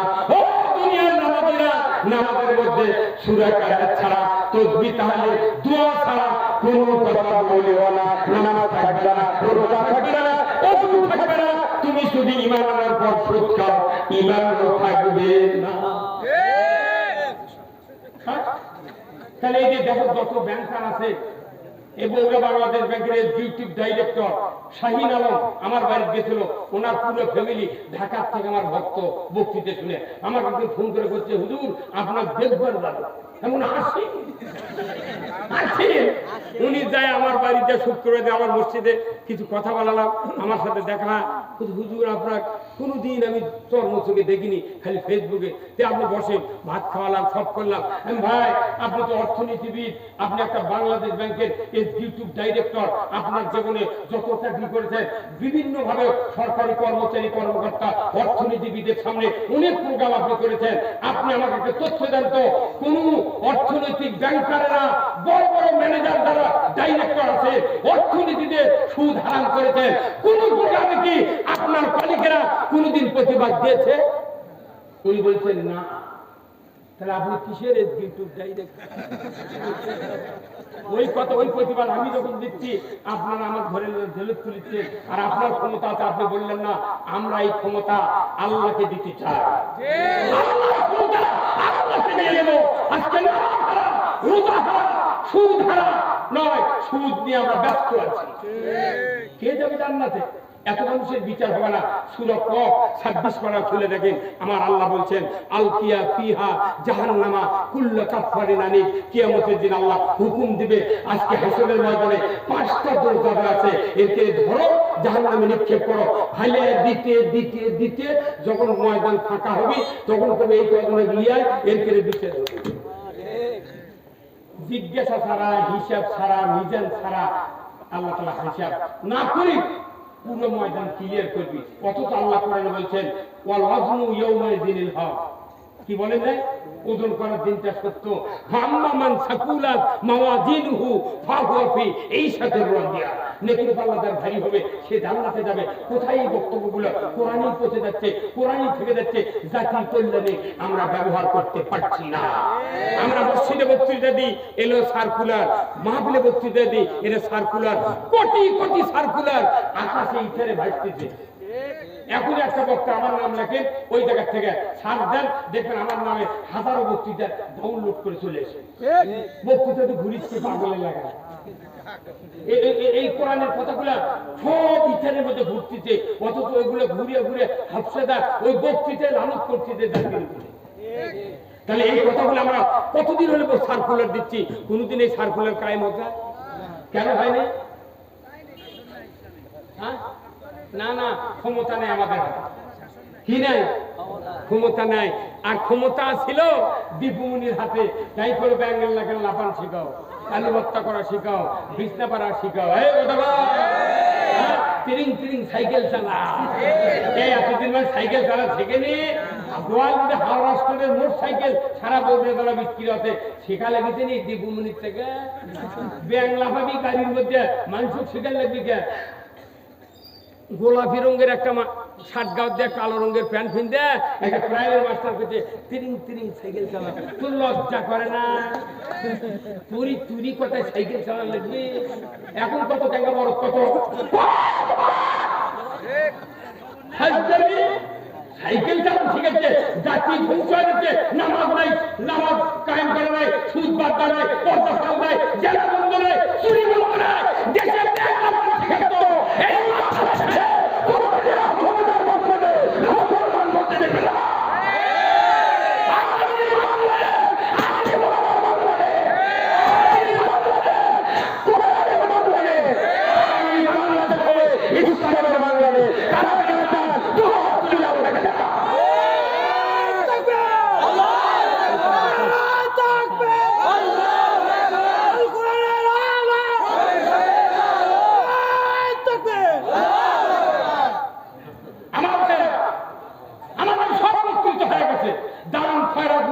মসজিদ দেখে রাস্তার পাগড়ি দাড়ি টুপি অগুন্ডা জান্নাত জাহান্নামের সব বক্তৃতা হয়ে গেছে। প্রত্যেকটা মাহফিলের লাস্টে লেখে উক্ত মাহফিলে দলে দলে যোগদান করিয়া দুজাহানের কামিয়াবি হাসিল করুন। এই প্রত্যেকটা হ্যান্ডেলে লাগে না? তাহলে দুজাহানের মানে কি? দুনিয়ার জগৎ আখিরাত এক জগৎ। দুজাহানের কামিয়াবি আখিরাতের বক্তৃতা করলে বাধা নাই, দুনিয়ার বক্তৃতা করলে কোথায় দেখে শুনে কথা বলে। আবার এই মাইক সরিয়ে করছে কানের ভর্তি গরম করে দেবো। আয় না আরে আয় রে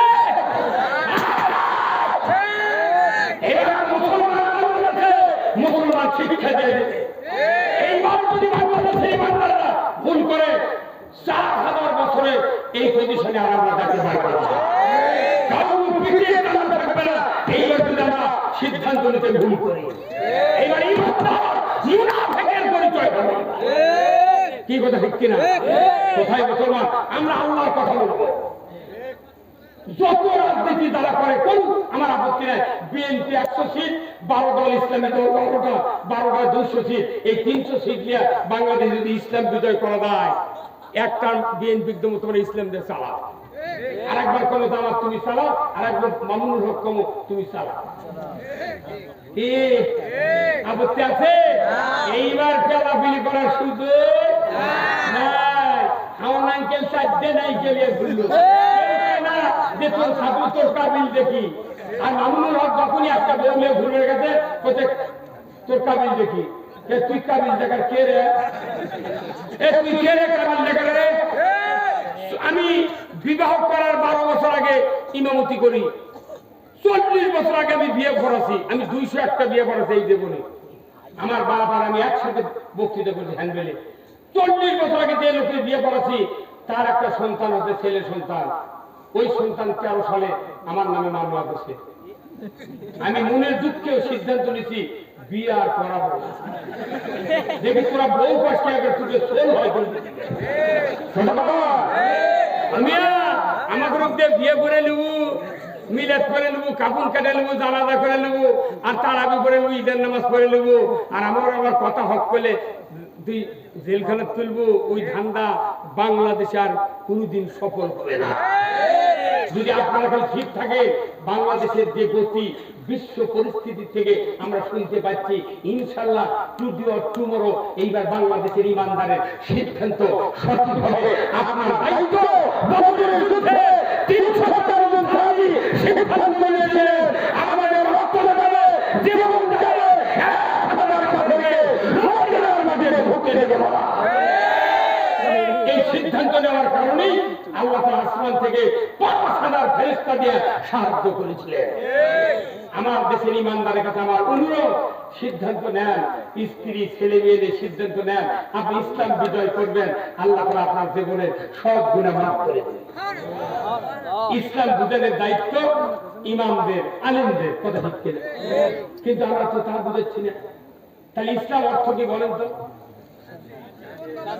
হ্যাঁ, বাস মারহাবা, কোড অফ লাইফ। ইসলাম অর্থ হলো জীবন ব্যবস্থা, code of life. Islam is the complete code of life. ইন্না দীনা ইন্দাল্লাহিল ইসলাম। আল্লাহর কাছে সবচেয়ে মনোনীত একটা জীবন ব্যবস্থা, তার নাম কি? ইসলাম। তার নাম ইসলাম। কথা বলে না।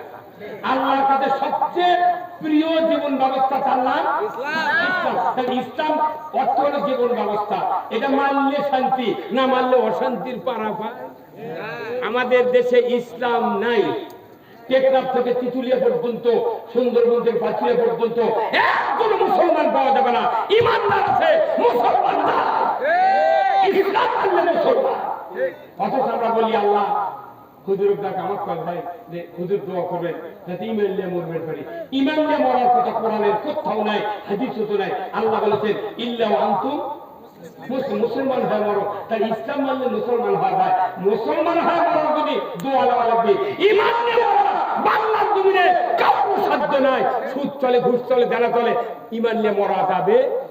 তাহলে বলুন তো, আপনার সন্তান বেনামাজি, এক নামাজি বানাবে কে? নো। কোরআনকে বল, কোরআনের জবাব হলো সঠিক জবাব। কোরআন বলছে আল্লাযীনা ইমাক্কানাহুম ফিল আকামুস সালাতা ওয়া আতাউয যাকাতা ওয়া আমারু বিল মারুফ ওয়া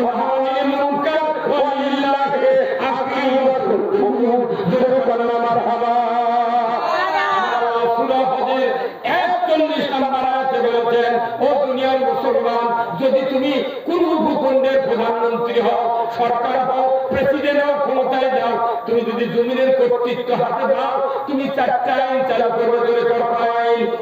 ধরে করবাই, চারটা আইন চালু করবে। 1 নম্বর নামাজ কায়েমের আইন, 2 নম্বর যাকাত আদায়ের আইন, 3 নম্বর ন্যায়ের আদেশ, 4 নম্বর অন্যায়ের নিষেধ। এই 4টি দফা দুনিয়ার কোন সরকার যদি জমিনে চালু করো, এটা আমার পক্ষ থেকে ওয়ালিল্লাহি আকিবাতুল উমুর, আমার আল্লাহর পক্ষ থেকে এটা বড় ধরনের একটা আদেশ তোমাদেরকে দিয়ে দিলাম। তোমরা নামাজ কায়েম করতে পারবে, যাকাত আদায় করতে পারবে, ন্যায়ের আদেশ করতে পারবে, অন্যায় বরণ করতে পারবে। কার কথা? তাহলে আপনার সন্তানকে যদি নামাজি বানাবেন চান, ইসলামী সরকার কায়েম করতে হবে। নামাজ কায়েম করতে হলে কি সরকার? ইসলামী সরকার। সুদ যদি বন্ধ করতে চান, কি সরকার? পর্দা ফরজ করলে কি সরকার? সুদ বন্ধ করলে কি সরকার? জেনা বন্ধ করলে কি সরকার? ঘুষ বন্ধ করলে কি সরকার? পুলিশ ভেরিফিকেশন বন্ধ করতে চান, ইসলামী সরকার দরকার। মূল ইবাদতের পয়েন্ট হলো সরকার ইসলামের বানাতে। কার কথা? কার কথা? এই জন্য নবী রাসূল মক্কা থেকে মদিনায় গেছেন। মসজিদে নববী তৈরি করার আগে মদিনার ইয়াসরিবের ভূখণ্ডকে ইসলামী রাষ্ট্র ঘোষণা দিয়েছেন। কারণ ইসলামী রাষ্ট্র ছাড়া 99% ইসলাম মানা যায়। আচ্ছা ভাই, এখানে অনেক বৃদ্ধ মানুষ নাই, তারা মনে করেন ওই সর্দি জ্বর বিভিন্ন কাশি আছে, তারা কষ্ট পায়।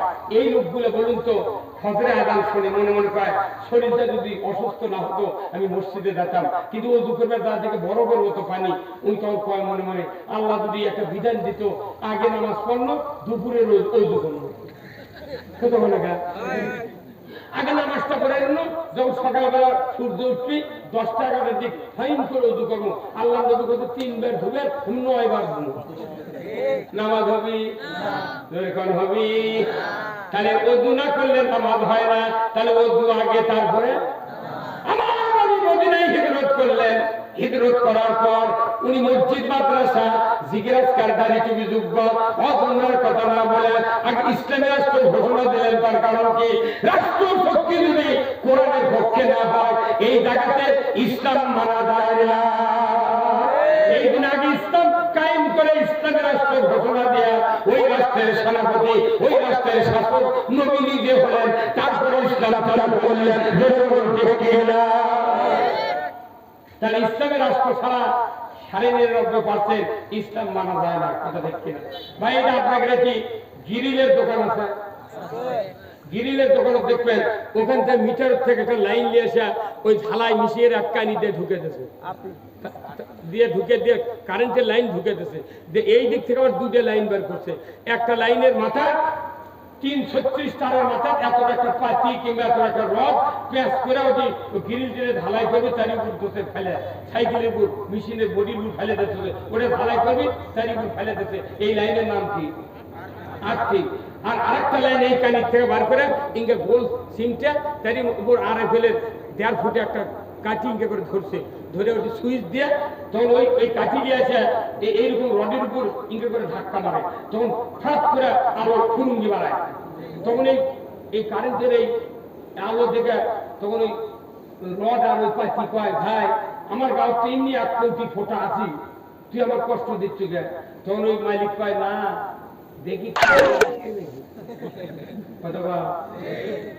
এই গত 16 বছরে আল্লাহ আমাকে এই জেল জুলুম অত্যাচার দিয়ে পরীক্ষা করছে যে না এতে লাইন আছে। এখন এই আর্থিকের এই লাইন যদি খুলে ছুঁয়ে কিয়ামত পর্যন্ত কারেন্টের ঢালা করতে চায়, একটা ফোঁটা দেওয়া যাবে এই দাবি। রাষ্ট্র শক্তি হচ্ছে ওটা আর্থিক, রাষ্ট্র শক্তি আর্থিক, আর হচ্ছে কারেন্টের লাইন হচ্ছে কোরআনের বক্তৃতা। আমরা কোরআনের থেকে ডাইরেক্ট 12,000 থেকে বক্তৃতা করেছি, কিন্তু আর্থিক না থাকার কারণে যারাই বক্তৃতা করেছে ওরকম ধরে ধরে তুলছে। আর্থিক নাই তো ছোট হবে কেমনি? কথা কেন মানে কথা কেন? আমি আর্থিক কায়েম করা লাগবে। প্রত্যেকটা ইতিহাস পড়ে দেখবেন দেখবেন বদরের যুদ্ধে আল্লাহ রাসূল 313 জন সাহাবী নিয়ে বদরের প্রান্তরে গিয়েছিলেন। দেখা গেল বদরের দিনে প্রথম 17 রমজানে সকালবেলা তারা রাত্রে সেহরি খাচ্ছে, রোজার নিয়ত করে ফেলেন। সকালে জিবরাইল এসে বলছে, হুজুর আপনি সহ তাম সাহাবীরা রোজা ছেড়ে দেন তো, না খায় যুদ্ধ করে লাভ নাই। ওরা আছে আপনাদের মারবি ফিরবি, যুদ্ধ করতে গেলে খাদ্য হবে, খুরমা খাবেন, পানি খাবেন, ভাত খাবেন, খায়া খায়া বাটাম ফাটাবেন। কত বড় রে! তার মানে কি রোজার চেয়ে দামি কাজ হলো ইসলামের রাষ্ট্র কায়েম রাখা। রোজার চেয়ে দামি কাজ। বদরের যুদ্ধের পর উহুদের যুদ্ধ হলো। উহুদের যুদ্ধে হযরত হানজালা নামে একজন সাহাবী দুপুরবেলা রাসূলের সামনে হাজির হলেন। আল্লাহর নবীকে এসে বললেন, ইয়া রাসূলুল্লাহ, ইয়া হাবিবাল্লাহ, হুজুর আমি উহুদের ময়দানে যুদ্ধে যেতে চাই, যতজন সাহাবী দরকার তার ভিতরে আমি একজন যাব। রাসূল মাথা থেকে পা পর্যন্ত অবজার্ভ করলেন, কি সুন্দর চেহারা, ধবধবে সাদা, মাথার চুল কোকড়ানো, মিডিয়াম স্বাস্থ্য। তুমি তো যুদ্ধে যাবে, তোমার বয়স হয়েছে, বলো তো তুমি কি বিবাহ করেছো? বলে বিবাহ করে নাই। তোমার নাম কি? বলে আমার নাম হানজালা। তুমি কোথায় যেতে চাও? যুদ্ধে যেতে চাই। রাসূল বলেন, হানজালা তুমি বিবাহ করো। এই কথা বলার সাথে সাথে হযরত হানজালা বাড়িতে গিয়ে বাপ মা ভাইদেরকে বললেন, আমার রাসূল আমাকে বিবাহ করার অনুমতি দিয়েছেন। ওনার বিবেক বলছে যে আমি যদি আজকে বিবাহিত হতাম, যুদ্ধের ময়দানে যাওয়ার অনুমতি পেয়ে যেতাম। যদি আমি বিবাহিত হতাম, আমি যুদ্ধে যাওয়ার অনুমতি পেয়ে যেতাম। এই চিন্তায় উনি বাপ ভাই মা বলেছে, আমাকে আজই বিয়ে দাও, এখনই বিয়ে দাও। আল্লাহু আকবার। দুপুরবেলা বললেন, সূর্য অস্তমিত যাওয়ার আগে বিবাহ হয়ে গেল। বিবাহ হওয়ার পর নতুন স্ত্রীকে নিয়ে বাড়িতে আসলেন, বাসর সহ্য উদযাপন করলেন। গভীর রাত্রিতে, ভোর রাত্রিতে উনি গোসলের জন্য হাম্মামখানায় চলে গেছেন। স্ত্রীকে নিয়ে গোসলের প্রস্তুতি চলছে। এমন সময় কে যেন উহুদের ময়দান থেকে ফিরে এসে মদিনার গলিতে গলিতে ঝান্ডারা দিচ্ছে। কি আসলে মদিনায় ঘরে ঘরে ইমানদার রাসূল কুতিলা মুহাম্মদ ইসলাম পরাজিতর পথে কি আছে তরবারি নিয়ে এক্ষুনি ওদের ময়দানে গিয়া ইসলাম বিজয়ের জন্য তোমরা যুদ্ধ করবে, চলো না, একটু আসো না। ঝান্ডারা দিচ্ছে। এমনি সময় হযরত হানজালার কানে ওই ঝান্ডারা তাওবা পৌঁছে দিলে। উনি বললেন, প্রাণের স্ত্রী, ও প্রাণের স্ত্রী, আর গোসল করবো না। বলে কেন? ওই যে ঝান্ডারা বানাচ্ছে, কে আসলে মদিনায় ঘরে বাইরে ইসলামের জন্য যুদ্ধের ময়দানে উহুদ প্রান্তরে আসো, কুতিলা মুহাম্মদ ইসলাম পরাজিতের পথে। গোসল তাড়াতাড়ি করে তরবারি দাও, যুদ্ধের পোশাক পরিয়ে দাও, ঘোড়াটা সাজিয়ে দাও, মুহূর্তকাল দেরি করবো না। আমি রাসূলের সামনে গিয়ে যুদ্ধ করবো কাফেরের বিরুদ্ধে, ইসলাম বিজয়ের জন্য দরকার। মারহাবা। উনি চলে গেলে উনি এই কথাটা বললেন।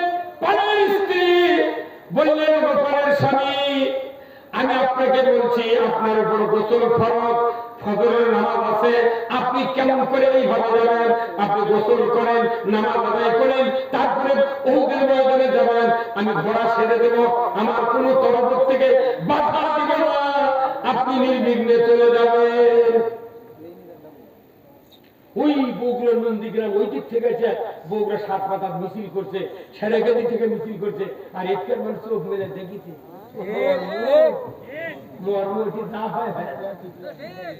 খালি 5 তারিখে যদি খালি পট পরিবর্তন না হতো, 10 লাখ লোক সেই দিনই গ্রেপ্তার হয়। আর ওবায়দুল কাদের তো বলছিল, যদি আমরা আগামীতে ক্ষমতা যেতে না পারি, 1 লাখে 5 লাখ মরবি। 5000 মরছে, 50, 5 জন। ওই মিছে ওকে জনলোক ভয় দেখাচ্ছে। ওই ভাইদেরকে বলি, ভাই যারা তোমরা ওদের সাথে ঘুরিছ, তোমার উপর আমার কোনো রাগ নেই, তোমাকে বলি আমরা এই দেশে ইসলাম বিজয় করব। তোমরা হবে জাতির শ্রেষ্ঠ সন্তান। যারা এই নির্বাচনে আল্লাহর দ্বীন বিজয় করবে, তারা হবে জাতির শ্রেষ্ঠ সন্তান।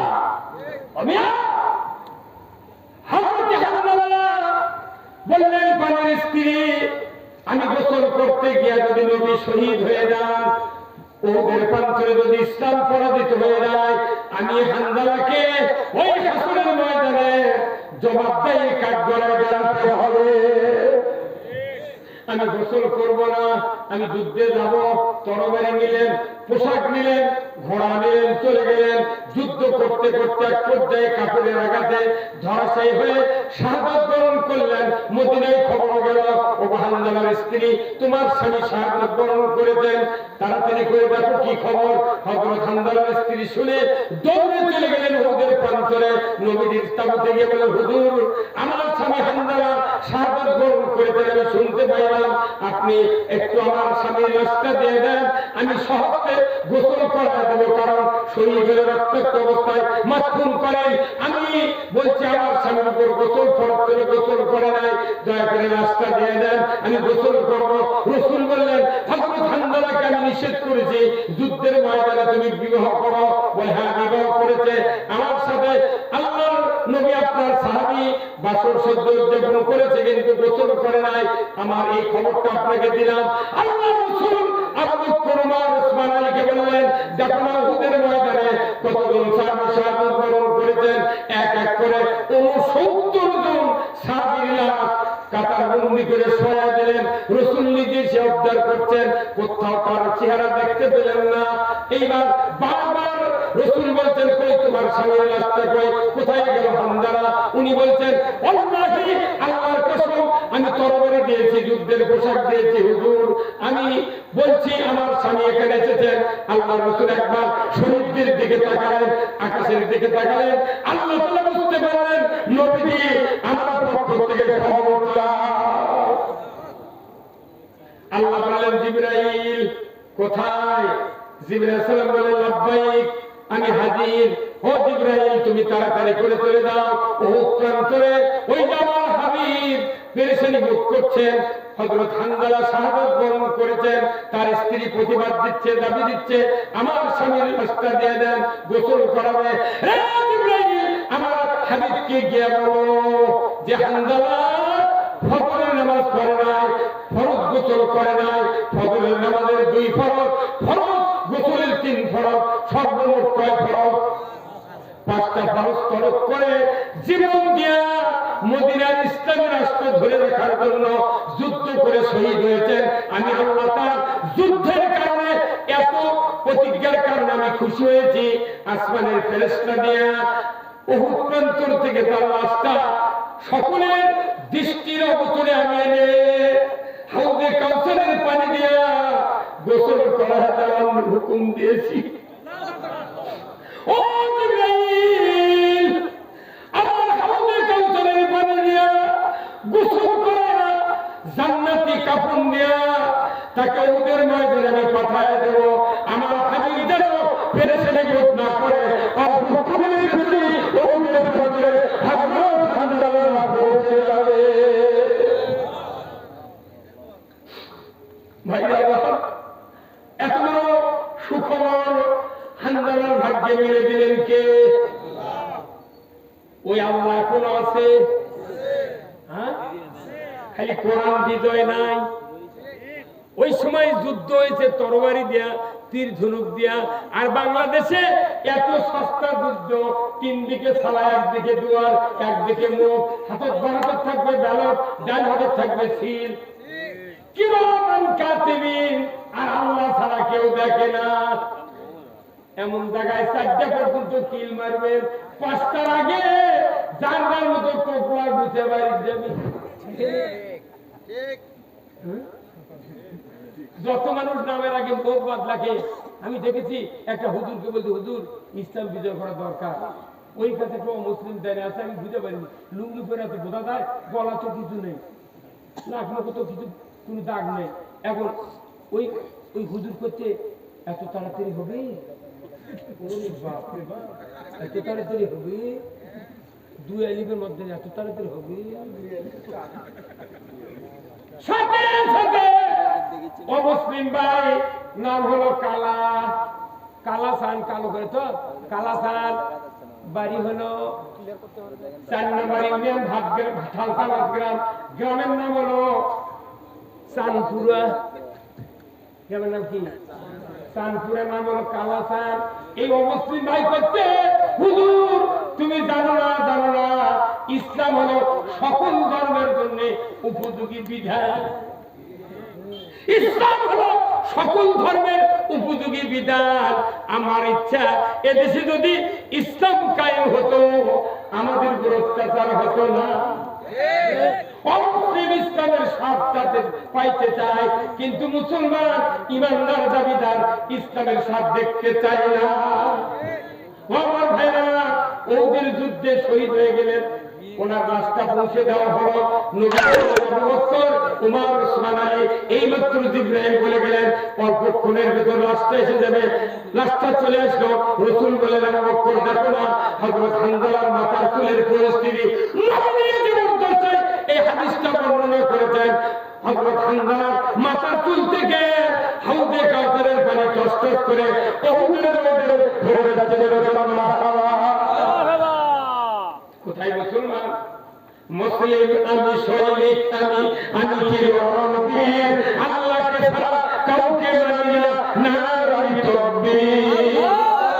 বীর মুসলমান ধরা কোরআন, ফিরে আলো সে হারানো সম্মান।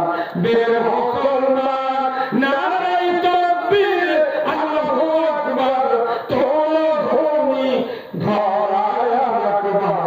বীর মুসলমান ধরা কোরআন, ফিরে আলো সে হারানো সম্মান। বীর মুসলমান যাইতে দল করেন করেন, যে গুরুপদ আছে আমার আপত্তি নাই, কিন্তু আপনার ইমান হিসাবে, ইমানদার হিসাবে আপনার দায়িত্ব ইসলাম বিজয় করা। ফলো করেন। এই যে ভাই আপনার নাম কি? আতোয়ার ভাই আপনার নাম? সাহাব। আপনার নাম রুবেল ভাই। তাহলে এই যে তিনজন। আর আপনার নাম কি? আব্দুল হান্নান ভাই। তো আমার সয় গেছে মেডিকেলে, দিয়ে মেডিকেলে এক ডাক্তার কাছে গেছে, বলছে ভাই আমার সয় হচ্ছে। ডাক্তার বলছে আপনি ফেলাজিল খান। ইনি রুবেল ভাই গেছে আমার সয় ওষুধ দেন, এরা কাছে এমন বিষ খান। উনি গেছে ওনার কাছে আপনি ফিলমেট খান। উনি গেছে ওনার কাছে আপনি মিলিগ্রাম খান। ওনার রক্ত পরীক্ষা। তিনজনের কি অসুখ? হ্যাঁ কি অসুখ? ওষুধের নাম ধরো, কোম্পানিও ধরো, কিন্তু গ্রুপ হলো ম্যাট্রোনিডাজল। ম্যাট্রোনিডাজল গ্রুপের কাজ আমার সঙ্গে বন্ধ করা।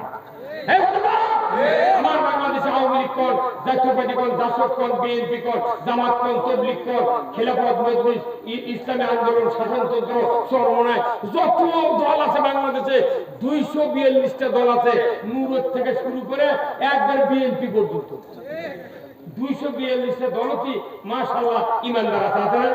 প্রত্যেকটা ইমানদার আছে যেহেতু, তাহলে ইমানদারের একটা গ্রুপ আছে।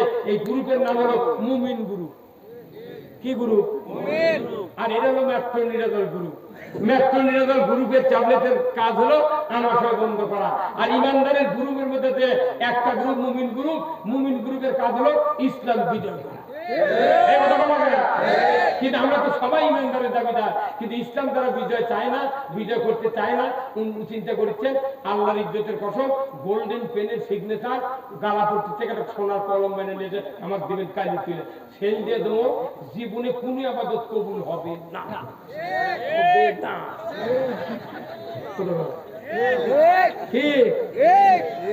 এখন কোরআনের ট্যাবলেট, এটা কি অ্যান্টিবায়োটিক? কোরআনের কিছু কিছু আয়াত আছে অ্যান্টিবায়োটিক, কিছু কিছু আছে সিবিট। তুই সিবিট মুখে খুদ্দ মুখে করছে মান হাব্বা সুন্নতি ফাকাদ হাব্বানি ওয়া মান আহাব্বানি কানা মাই ফিল জান্নাহ। খুদ্দ মুখে করছে। আলহামদুলিল্লাহ রাসূল নিজে বলছেন, যারা আমাকে আমার সুন্নাত ভালোবাসলো তারা আমাকে ভালোবাসলো, যারা আমাকে ভালোবাসলো আমার সাথে বেহেশতে থাকবে। কিন্তু এই সুন্দর কোরআন, এই হাদিস বলে কোনো মান নাই, জেল জুলুম। কিন্তু কোন সুন্নাত দেখেন এখন আল্লাহর রাসূলের একটা হাদিস, এত জটিল হাদিস, যেদিন আমি রাত্রিতে 20 বার পড়েছি, আজ থেকে 2 বছর আগে, 1 বছর বোঝার পর এইবার ওই হাদিসের বক্তব্য দেওয়া শুরু করেছি। ওই হাদিসের মধ্যে কি আছে তন্ন তন্ন করে কোরআনের ভেতরে ঢুকে হাদিসটা প্রমাণ করে আমি বুঝতে পেরেছি এত বড় জটিল হাদিস খুতবাতে কেন আশরাফুল থানভী দেখলেন। এর কারণ হলো এই হাদিসটা যদি পৃথিবীর জমিনে ঈমানদারদেরকে বোঝানো যেত, এই বাংলাদেশে জান্নাতি পরিবেশ কায়েম হয়ে যেত। এই হাদিসটা দেখেন, শোনেন। আজকে আপনারা শুনেছেন বগুড়া বড় মসজিদ সেন্ট্রাল থেকে শুরু করে পাক মসজিদ থেকে শুরু করে শহর দিকের মসজিদ পর্যন্ত আমাদের বাইতুল মুকাররম পর্যন্ত যত ইমাম আজকে আমরা পড়েছি শুনেছি, এই হাদিসটা যখন আপনাদেরকে বলা হবে অবশ্যই বুঝতে পারবেন হাদিসটার গুরুত্ব কত।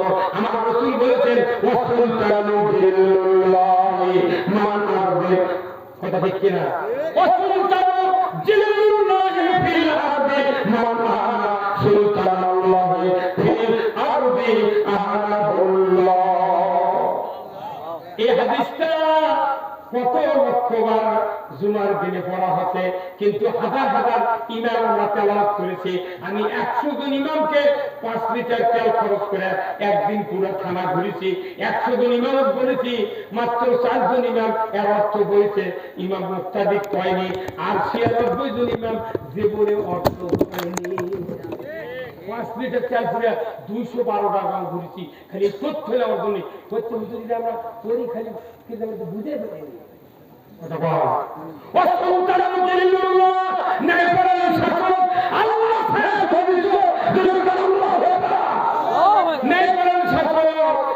আল্লাহর ছায়া সদস্য যে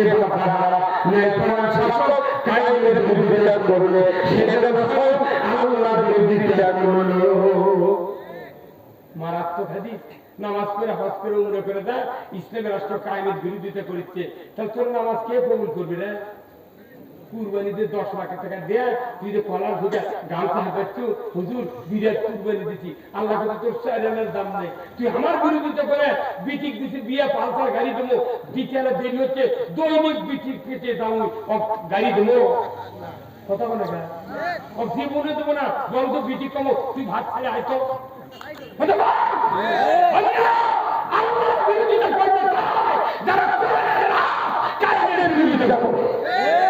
এই বক্তব্য যদি ইমাম সাহেবরা 100 বছর আগে থেকে বাংলাদেশে দিত, আমাদের জেল খাতা লাগতো না, আর বাইতুল মুকাররমের ইমামের পলান লাগতো না। এই বাংলাদেশের ইজ্জত ছাড়িত তুই পড়াবি কেনা? বাংলাদেশে 5,12,000 মসজিদ আছে, 5,12,000